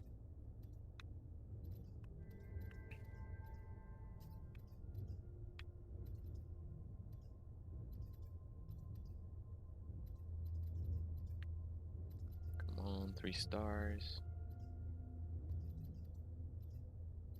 There was one very close by. That's another fuel generation. We don't need that.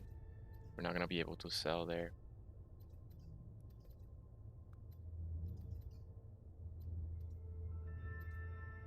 Yeah, but at least we have plenty of distance now. Ah, found one. No.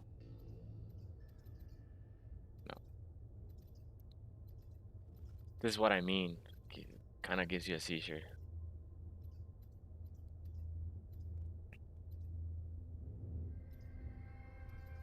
Gonna try to do it slowly.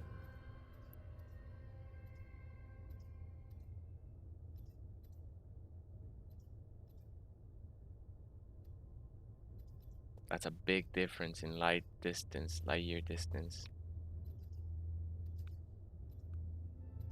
It opens up so many more star systems for us to scan.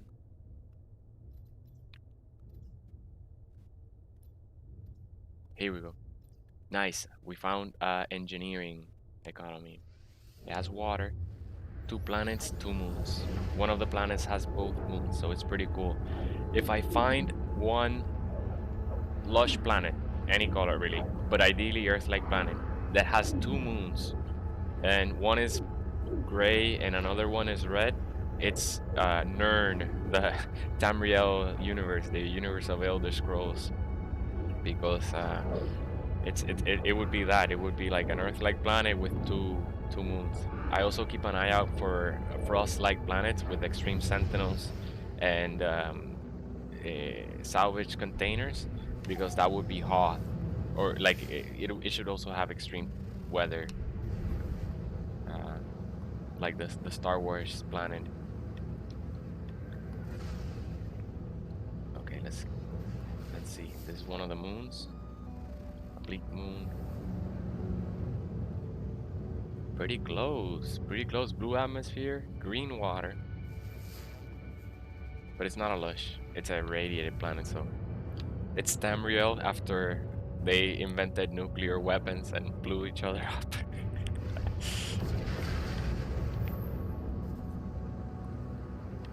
Let's go into the space station. So notice we're not making that many profit because we're not going down to a trade station and selling. We're selling to the space station, and it takes a little bit longer. But this one is a base. It's a new economy. So we're gonna settle a base here, and it's only during this first phase that we're just jumping between space stations. Eventually, once we have all the bases established, we just use the teleporters and jump between directly trade stations. But we first have to find them and claim them, so that's what we're doing now. Okay, let's not sell here because we're going to look for a space station in that irradiated trade station in that irradiated planet. There's other planets, so we can look. We can see maybe a better planet than an irradiated one. Let's check the weapon. We don't have any more nanites, so no point in looking for upgrades. And I want to make a mental memory of what this has in case I want to mark it. Oh look, nice view. Oh well.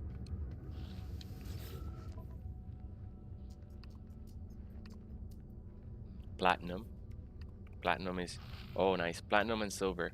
Both are used for your freighters to repair your frigates. Once you send them on missions and they get damaged, you want to use silver and platinum to repair them. So I'm gonna name this guy let's see if they have gold, because gold is also required. And if so, it's perfect. It's heavy metal traders. Yeah, heavy metal. I don't know the sign. I'm not a fan. I'll look more lame, so don't mind me. Let's replenish the uranium. Let's get 250.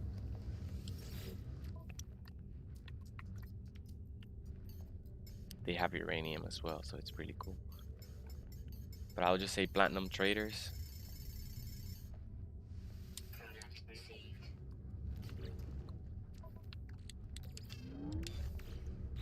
Let's name it. It took me a while to just start naming my planets, but it became like important when I had so many discoveries, and I was like, oh wait, which station is this? Which base is this? So I want to start doing it from the very beginning on this playthrough. Platinum traders.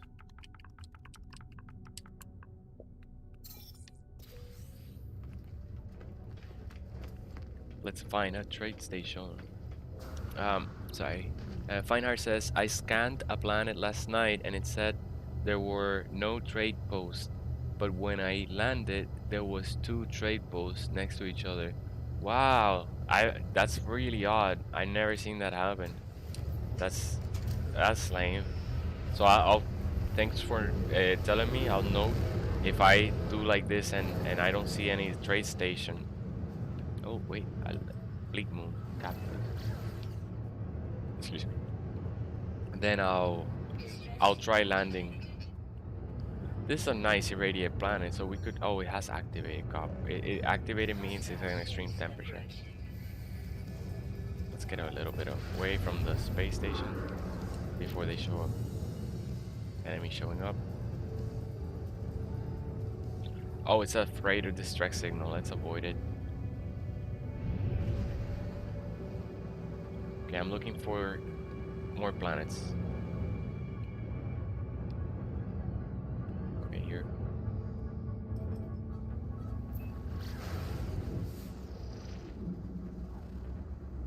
Okay, it's another extreme planet. I don't know whether they're not showing up in my radar anymore. That's odd. Oh, look, suddenly the atmosphere turned red. It's not blue anymore.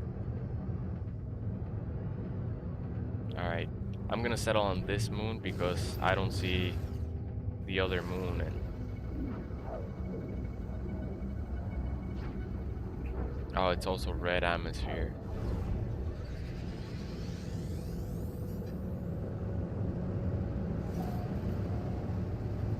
Shelter.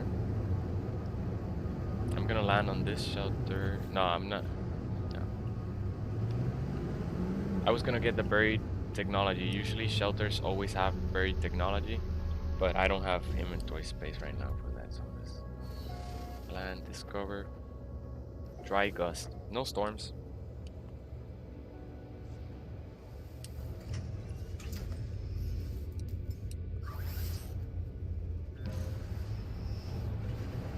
See how far it is. Okay, let's go up to space. How do you get rid of frigates? I bought too many C-class frigates at the beginning. I don't know, man. I know that that's one of the reasons I wanted to start a new game too, because I was full of frigates. Just don't mind them. Just don't mind them because I don't know how to sell them. There's no way to sell them, I think. I've tried. I even tried landing on the frigate and looking for a way to sell them, and I couldn't find it. But I guess maybe once you reach the maximum amount of frigates, maybe then it'll ask you to replace one. So I think that's the only way. But it is annoying. It is annoying having all those like bad frigates and not being able to sell them, especially when I wanted all my frigates to look the same color so that they look like uniform, you know? And then I have purple frigates, green frigates, red frigates, blue frigates, and I'm like, what? But yeah, I only have 3 combat vessels. Nice. Oh, the combat vessels help you out. So if you get if your freighter is in your space station and you get attacked by pirates, you'll notice they'll come and aid you. So it's pretty cool. Oh, this guy has paraffinium. Nice, look at that, 35%. That's why we sell in the trade station. Oh yeah, look. Nice, 15 million, halfway there. Now we'll make it quick, okay? Let's establish a base, and then let's start using the teleporters because I'm sure there's gonna be resources again to buy. Oh, this one has small freighters. Look at that, 1.5 million for an A class. Not bad. And this is a as well small inventory shuttle, and another small inventory. Yes, this star system has a lot of small inventory ships, which is good for scrapping. Looks like it's a Corvax. Yes, it is a Corvax. So explorers are gonna be abundant. Anywhere, Antonio. Right there.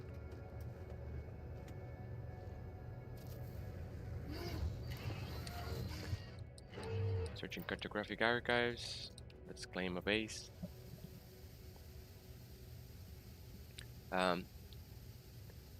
It is worth nothing. Crash.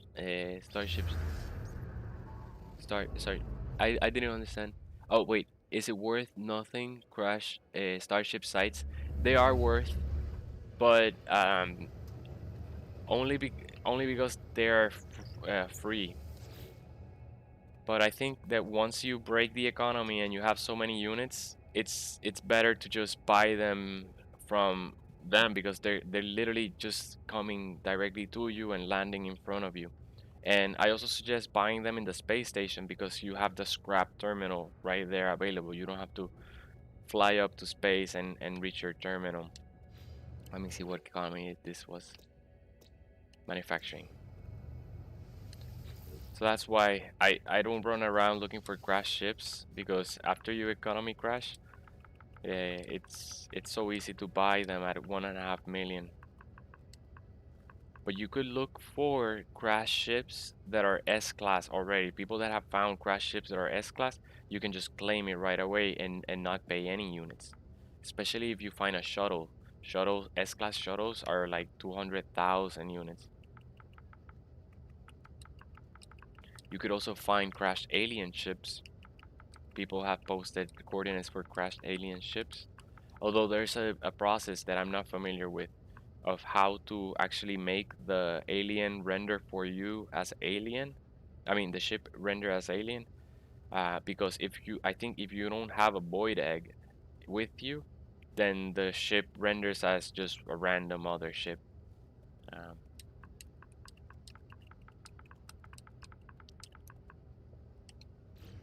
okay, manufacturing traders.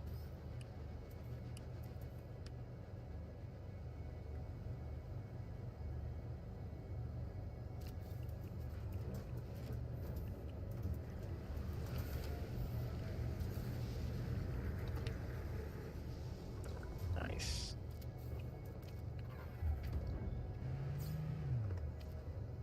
Oh.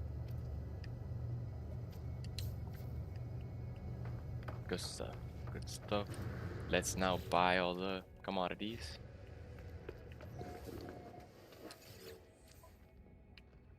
$127 at minus 20%. Really good pricing. So how many economies do we have? We need 7. 7 is the max. Well, all the economy types, I mean. So we have manufacturing. We have science. Prospecting. Energy supply. Okay, we have 4. 2, 3. We could keep looking. Let's keep looking. Why not? We have distance now. We need advanced material. Advanced material. What else? What else we need? I forget. Oh, look. It's so easy to drop a base at this point now that Why not? So this is an advanced material here. We need a mercantile as well, which is a clock watch. We can use the economy filter. So advanced material is a light purple color. So let's look. Let's look for advanced material with 3 stars.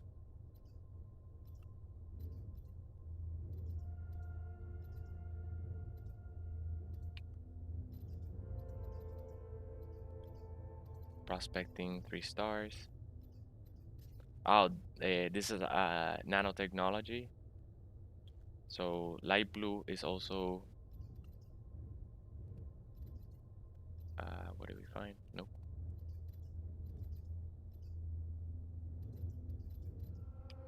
Light blue.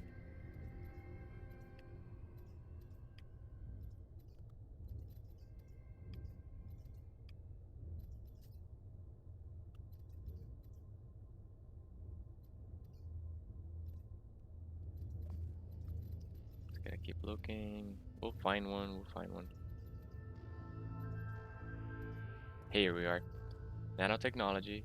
But we need emerald drive, so let's keep looking. Very small one over here. No. Oh, that's a mercantile. So green, those are the 3 we're missing. Advanced material, mercantile, and nanotechnology. So let's keep scanning these until we find a 3-star one. Ah, we found one. Alright, core bags, advanced materials, 3 stars. Yes. Let's get one of each, and then we can just loop effectively. Welcome, welcome, guys. So Simon says, alien. Ah, you mean the new living ships? Exactly. Yeah, the living ships. That's the right term. Thank you. So you could find a crashed living ship, um, but there's another video. There are other videos that will show you the process. It's not as simple as using a portal and arriving, because if you don't have the some of the requirements beforehand. Ooh. Okay, we're gonna settle on this planet. It has ancient bones, and it's a fireplace. Is this the only planet? No, there's another one. Let's find it. I'm looking at my scanner. Here it is. Okay, it's right on top of us. Looks like a desert planet. Yep. Okay, we'll settle in the fire planet. But beforehand, let's upgrade our exosuit. So I would search on YouTube exactly how to do that. Like, just look for living ship coordinates or something like that, and I'm sure the video will tell you the requirements to do beforehand. And I think you just need a void egg, but don't take there's probably more, because I would have remembered, oh, it's as simple as getting a void egg and showing up. So I think there's more things to do. But it should be easier than the traditional method. I don't even know. I've never gotten a living ship myself. We'll do that eventually.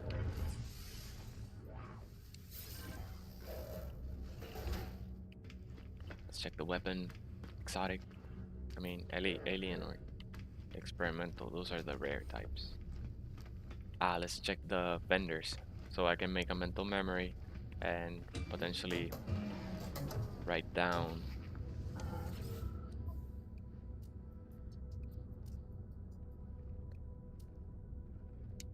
Okay, no. Maybe pyrite. Pyrite is useful for refueling.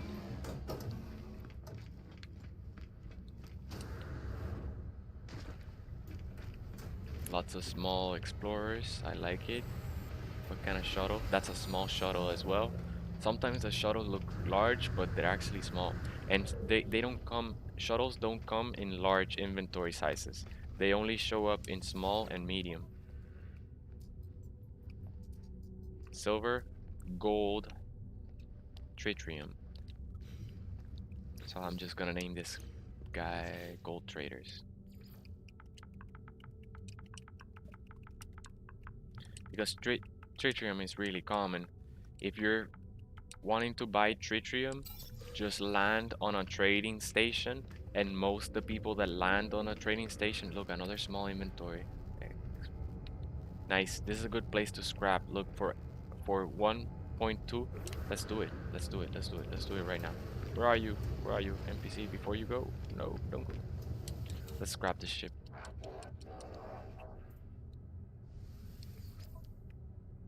Negotiate price. Buy it right out. Do we have enough inventory space? Barely. Okay, so I'm going to sell to any of these guys that land. A B class for 800,000. Small shuttles everywhere. Oh, this is a medium shuttle. So we're not gonna buy that. Let's sell our commodities just because we cannot scrap our ship until. Let's see if we can make a profit. Not as much profit, but it's something. It's something. Okay. So we're good. Now we can scrap the ship. I didn't want to pass up on those nanites because we're getting it to a point where we can start buying ships and scrapping them. And for 1,000,000 units, getting these upgrades, it's gonna be a lot of nanites. 1, 2, 2 of them.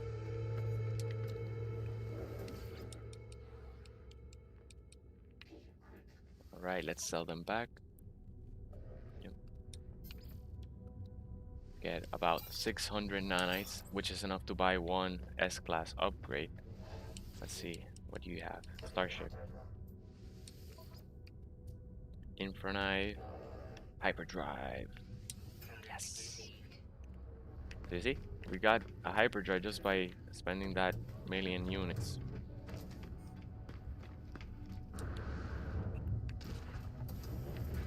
That's a small one. A class. Pretty expensive for a small.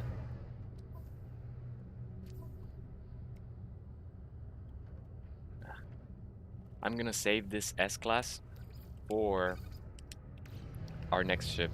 We're about to purchase a ship once we start the economy crash. So once we get to the base, I'll drop it in the storage container. Let's sell all these.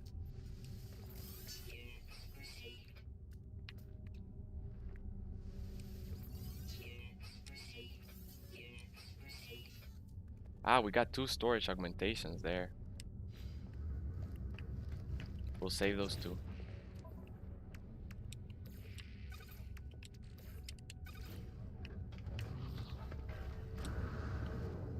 Another type of small inventory, small explorer. It looks like all small explorers. This is a great place to start scrapping. Now let's look for our trade station.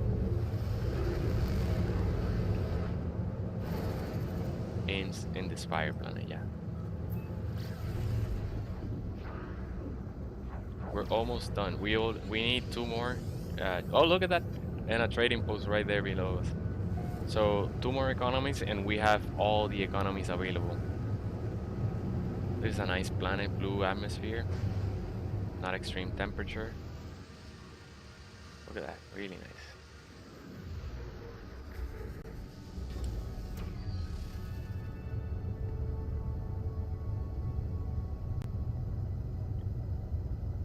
Waiting.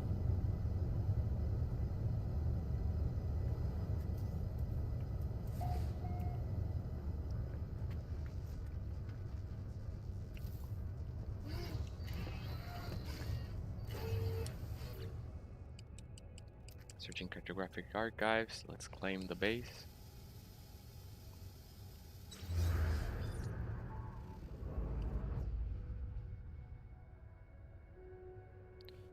It's good that we're also claiming different types of biomes, because when we want to establish our greenhouse, all we'll have to do is teleport and we'll be able to collect selenium or fungal mold or such.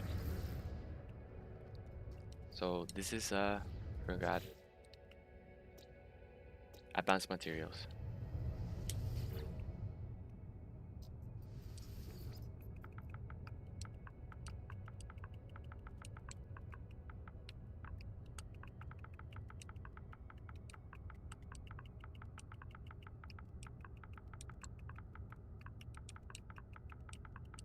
This is my naming convention, so I remember in the teleporter exactly where I'm teleporting to.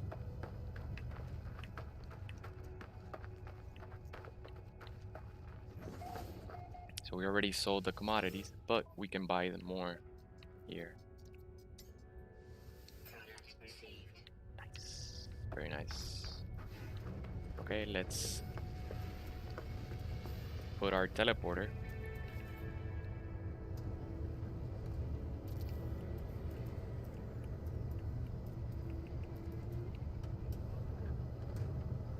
We need more metal plating.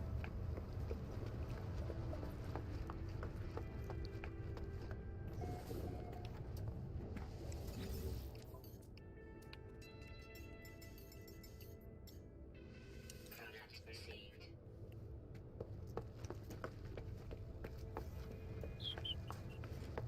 Here we go.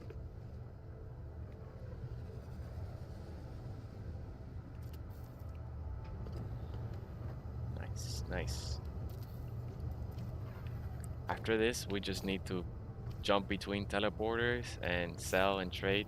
So every time we log in, we're gonna make a killer profit really quickly. Although we're about to get economy crash, so we're gonna eliminate our need for trade routes soon. But I like to have them. Okay, one thing. Let's drop a storage unit.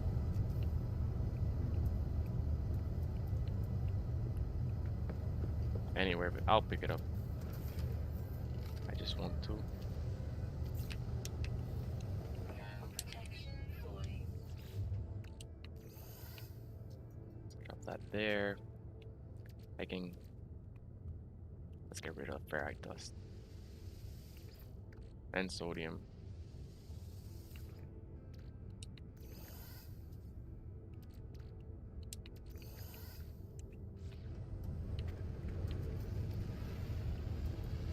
Probably didn't have to get rid of sodium, but who cares?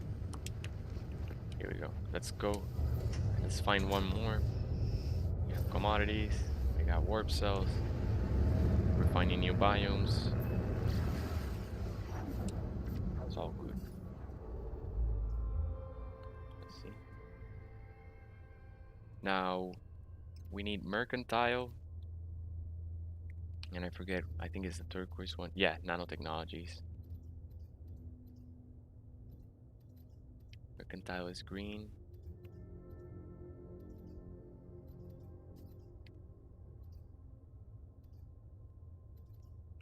There's a bunch of nanotechnologies here. Here, we found one. Nice, nice. After this, only mercantile, and we have all the economy in wealthy systems.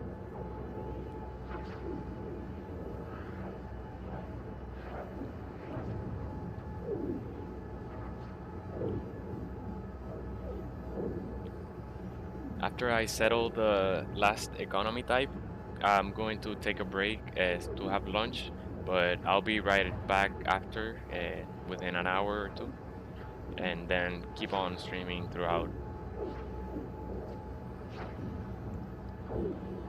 But if you're liking the video, don't forget to like, subscribe, share, hit the notification bell. It really helps me out. Alright, fungal. We can settle in this fungal, and then we add one more biome to our list. Let's also check the planets. I think we left our region because we're not seeing any more blue planets.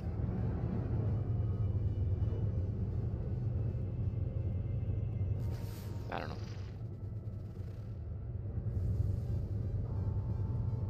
So we have Solanium. We don't have irradiated.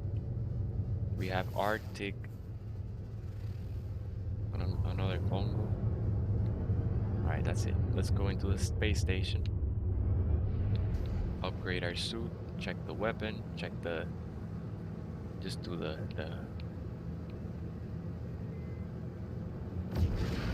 I forget the name. I forget the word I'm trying to say. The whole process of... We have extended our exosuit quite a bit.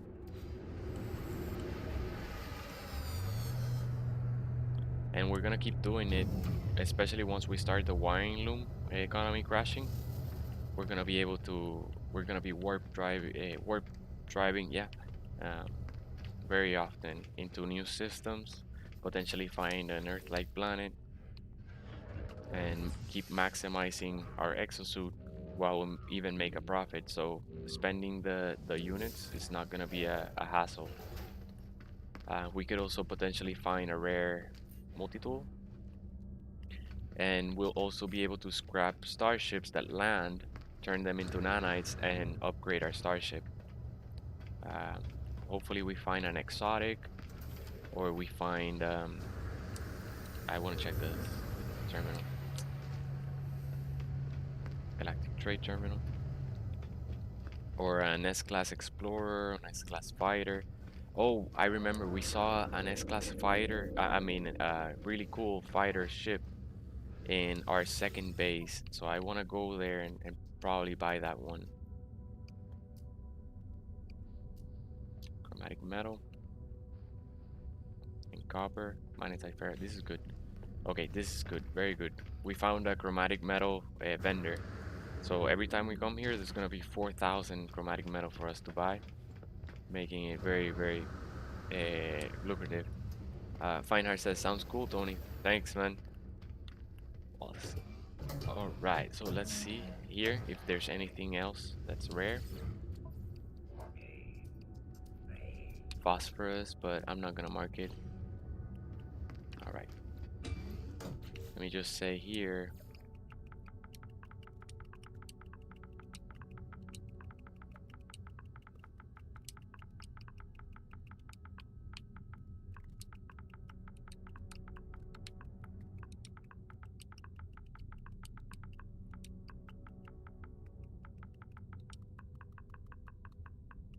For 2 letters, let's finish the word.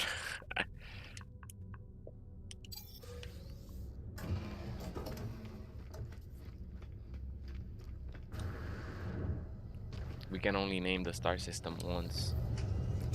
If you make a typo, it'll stay there.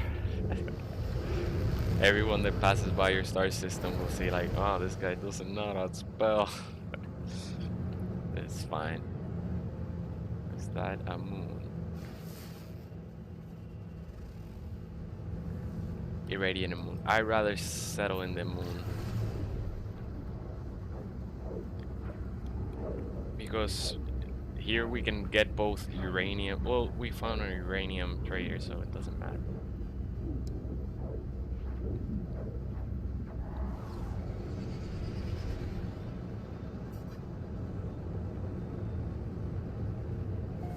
Either one. We have a fungal, we have an irradiated biome close by.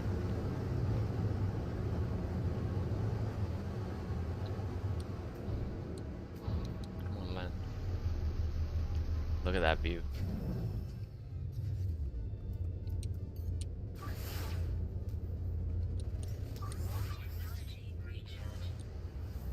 Nice. Look at these, I don't know, Mesa plateaus. Really cool.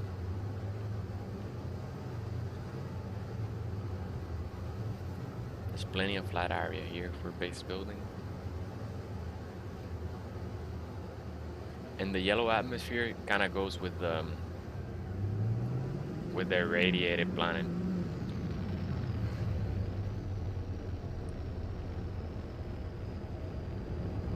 In this case, I don't mind that much the yellow.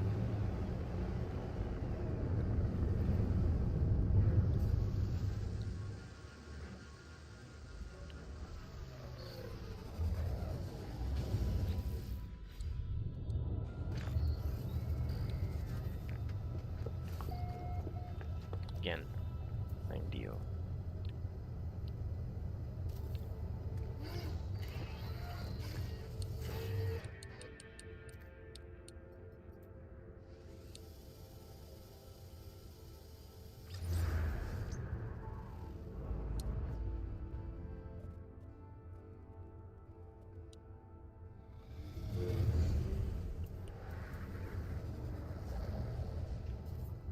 Radiation protection falling.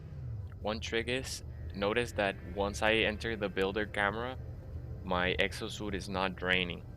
So if you're about to die, even in an extreme storm, you can open your builder camera like this and you'll survive the storm. The storm will come and pass, and then once it passes, you just disable the camera and go about your business.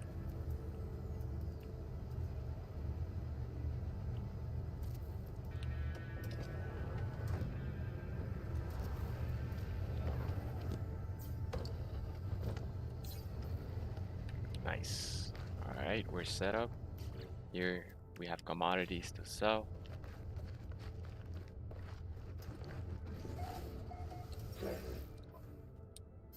Yeah. We're at 20 million. Nice. Look at the welding soap is undervalued by 40%. But we only have 90 available to buy.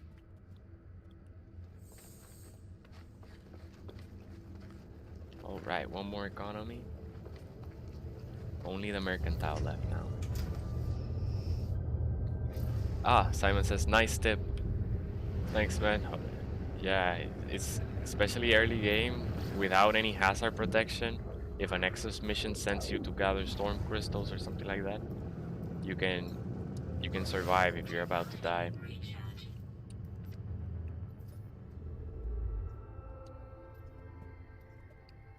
So economy again. Now we're looking for green. Green systems.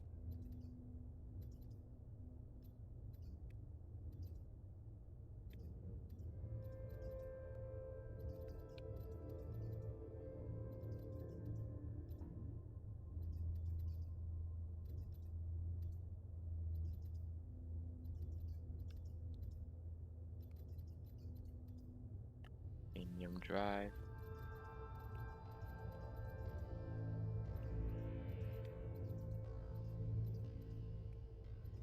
Yeah, we can get pretty far away. Oh yeah, we found it. This one has 6 planets as well. It's max. The max amount of stellar bodies that a star system can have is 6. A combination of planets and moons. So if you see a place that has 6 stellar bodies, that's the max. If it has water, then it's as good as it can get. Oh, excuse me.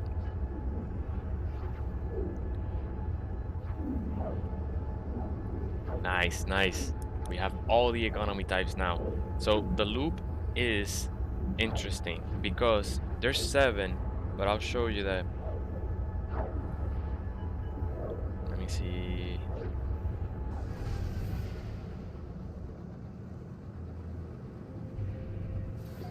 The trade route. The loop is between 3 economies. And that's how you maximize your profits so that you don't have to jump so many times. And having all 7 will make sure that we can min-max. That's a frost planet. I like to settle in a Arctic planet or a fungal planet now. That way we have all biomes.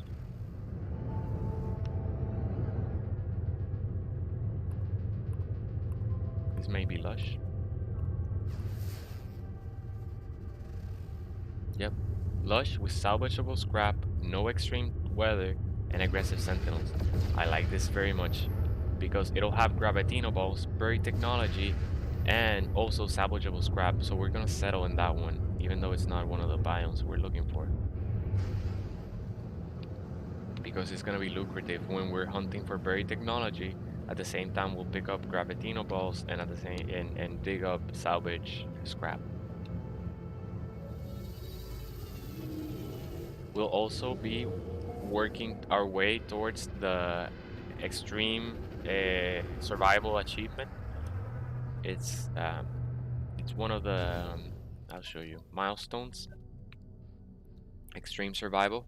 Survive souls are days. Is the No Man's Sky. Well, it's the international term for the day of any planet. Like in Earth, it's called a day, but for other stellar bodies, it's called Sol each rotation around the sun. Um, but so you have to survive some days in order to get progress. But extreme sentinel planets count as extreme planets, so you don't have to be necessarily in a storm. You can be in a place that has no storms and get that milestone completed. So suit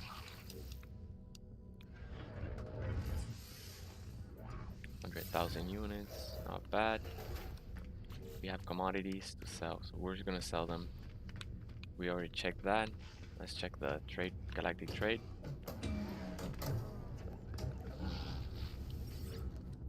Welcome, guys. Um, can you do Nexus missions playing solo? Yes, you can. And I recommend them early game because they reward rare items that usually takes a lot to craft them by yourself. You'll be getting Quicksilver, you'll be getting a bunch of units, and if a Nexus mission sends you, oh, look at this starship. If a Nexus mission sends you to, I don't like it. I don't like the short cockpit though. Right. Sorry. So if a Nexus mission sends you to gather ancient bones or activated indium, you'll get to keep those resources after you turning the mission. It's not like you turn over those ancient bones. You get to sell them later as well. I'll just name it Paraffinium.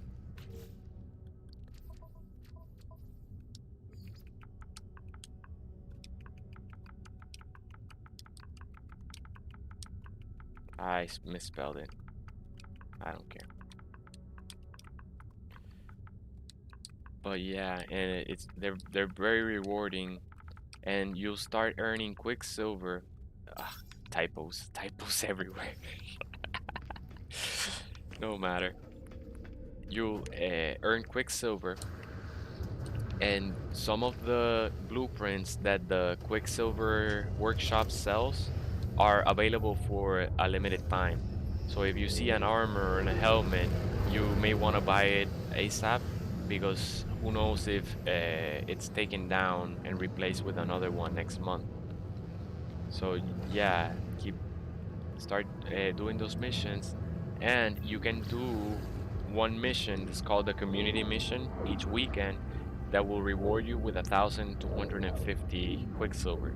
So that'll let you buy really expensive items, and especially you do those every weekend, in no time you'll get all the blueprints. You only have to buy them once and your character will learn them. This is a very ugly planet, but Hostile scan detected. and it's hopefully it's flat. No, it's so mountainous. Okay, now we'll look for another one to find buried technology, because this one is full of mountains and craters, and well, this looks pretty flat.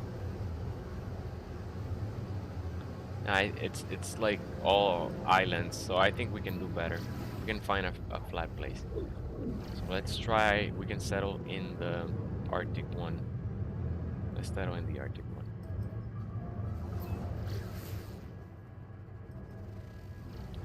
It is an extreme planet. I hate that snap point.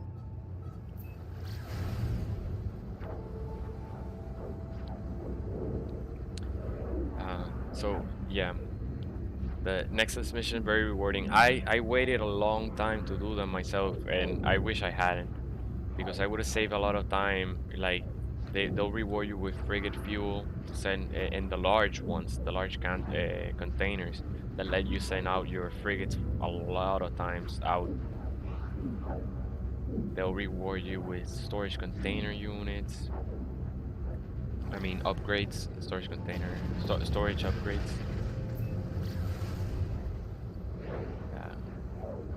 Bunch of nanites, bunch of Quicksilver, bunch of nanite units, and you can do them with your friends and make them even quicker, like complete them even quicker. So if you get a group and you just grind a bunch of the Nexus missions, it's gonna be very rewarding. Looks like this Arctic planet has blue atmosphere. It does have extreme weather. That's not bad because we can settle in a space station and be fine.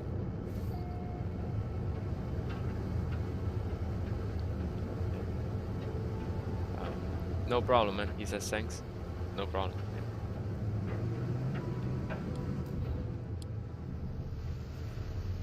Alright, let's use our economy scanner and find our last trading post.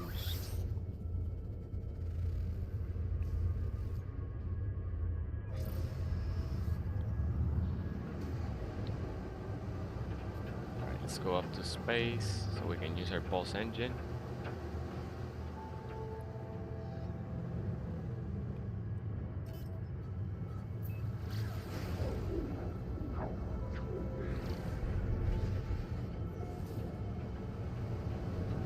What is that? That may be dioxide. It may be a starship. Looks like dioxide. Yep. Oh no, it's nothing. Just a big cave. There's a lot of trees here.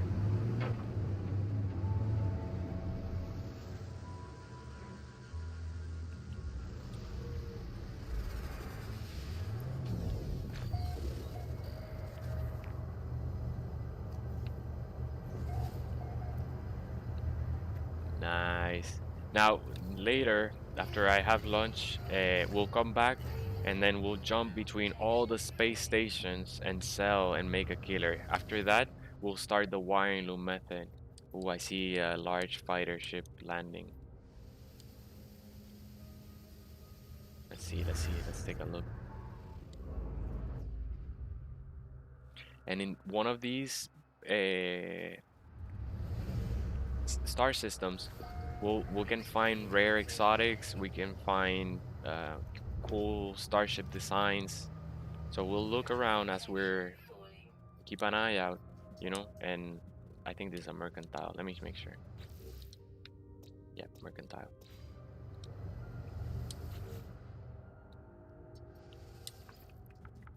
We'll keep an eye out for the starship design that we want to buy as our first ship. And then with the scrapping method, we'll upgrade it in no time and also unlock all this storage ability, and we'll be maxed out. Well, we'll get close to maxed out very soon. Hopefully by tonight, maybe, or tomorrow. Trading vendors. Trading traders.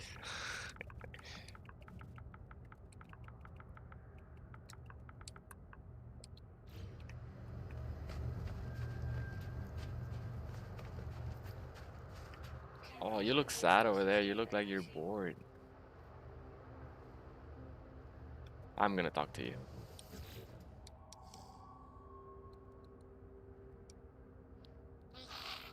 I don't know what you say. The trader appears tired and frantic, trying to draw me into some kind of transaction. Dude, I just wanted to say hi. Now you wanna get something out of me? He teaches me a trade symbol.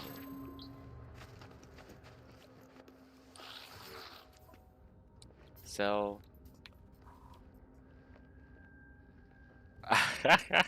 75%. We bought it at minus 40 and sold it at 75% increase. When we come back, we'll buy teleport coin. Actually, I'll buy them ahead so that the cooldown begins. Nice, and they have dioxide and phosphorus needed for farms. Very good stuff. Let's put on the... Oh, this is the one I saw landing. Nah, that's not cool. I don't like it.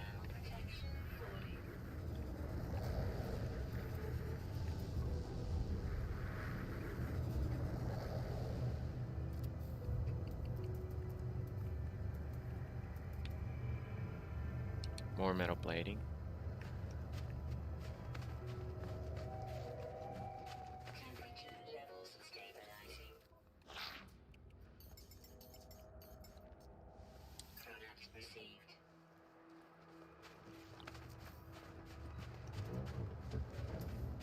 think we're running low on gold. So we know where to buy gold now. We have a space station that sells us gold. We'll need it for more um, solar panels. Nice, nice, very nice. Let's take a look. Get out of the extreme storm. Temperature levels stabilizing. Paraffinium vendors. Alright. We have named our base, trading, and then we have a mercantile. We have a nanotechnology. We have an advanced materials. We have an engineering. We have a scientific. We have a prospecting and a fuel generation. That's 7. This is where we started our mission. So it's another prospecting, but it's a medium economy. So we don't mind that. But yeah, we did it. We did it. We found and established 7 trading posts, 1 for each economy type. And now all we have to do in order to make a killer profit is jump between each space station using our teleporter, never having to launch again, never having to warp drive again for these. We just arrive and also this setup, the solar panel and battery will make it so this teleporter is gonna be active all the time. Maybe it shuts down because I don't think the batteries had enough time to charge. Oh wait, I'm gonna die. Here we go. So yeah, it depleted, so now it turned off. But as soon as the daylight, the solar panel has a full day of sun, it'll fully uh, charge the battery. And since we only have a teleporter connected to that battery, it'll make it so it doesn't deplete. Like the sun will rise again before the battery depletes. But yeah, thanks for coming by, guys. I appreciate you stay here and show so much support. I am very grateful, very grateful. So I hope to see you another time. You're always welcome here. Stop by, say hi, ask me questions, request any videos you want. It's all good. And if you have any suggestions on how to improve the content, let me know. I'll take them very seriously and put them into the content. But I'm gonna sign out for now so that I'll have some lunch, rest a bit, the voice, drink some water, and then we'll come back and we'll be streaming in the afternoon, in the evening, in afternoon. What we're going to do then is get a bit more units. It'll only take one set of jumps and we'll get plenty of units to go up to a space station, buy a bunch of wiring loom, crash the economy, and after that, once we fill this inventory, we'll be earning around 10 million units every time we jump from space station to space station. So we'll be exploring new galaxies, and it doesn't matter if the wealthy economy or not. We'll try to find wealthy economies so that we can buy a lot of wiring loom. But the main idea is sell a lot of wiring looms so that we can expand our inventory. Eventually, once we have enough wiring loom, we'll start expanding our cargo because these are more expensive. Upgrading one upgrading one costs 500,000 units. So I don't want to be spending the units that I'm gonna use for the wiring loom yet. That's why I've been expanding this one. But very soon we'll expand the cargo. We'll also expand the technology slots, and we'll have a maximized exosuit. With all those units, then we'll start scrapping starships and getting storage containers and also upgrades that we'll sell for a bunch of nanites. We'll have a bunch of nanites, and then since we're also jumping between space stations, we'll buy S-class upgrades from the vendors and upgrade those starships. We'll also upgrade our multi-tool. Hopefully we find a S-class multi-tool as well, and we'll just install S-class upgrades. So that's pretty much it. We're gonna be grinding until we max out, and it's gonna be very good, very good. Thanks, Simon. Catch you later. It says thanks. And new Fine Heart says, "See you later, Simon." Too. So I appreciate you guys. I like you guys. You know, show so much support for each other and friendly for each other. So that's really good. I appreciate that. But yeah, that's pretty much it. You too, new Fine Heart. Very nice, very nice. So yeah, yeah. I'll see you guys. You can play with me just anytime. Just join my games or not. I will be jumping a bit now until we max out the character, but once we start base building, feel free to come by and help me build a base and expand it and all kinds of stuff. But yeah, this is Tony signing out. Hope to see you in the next one, guys.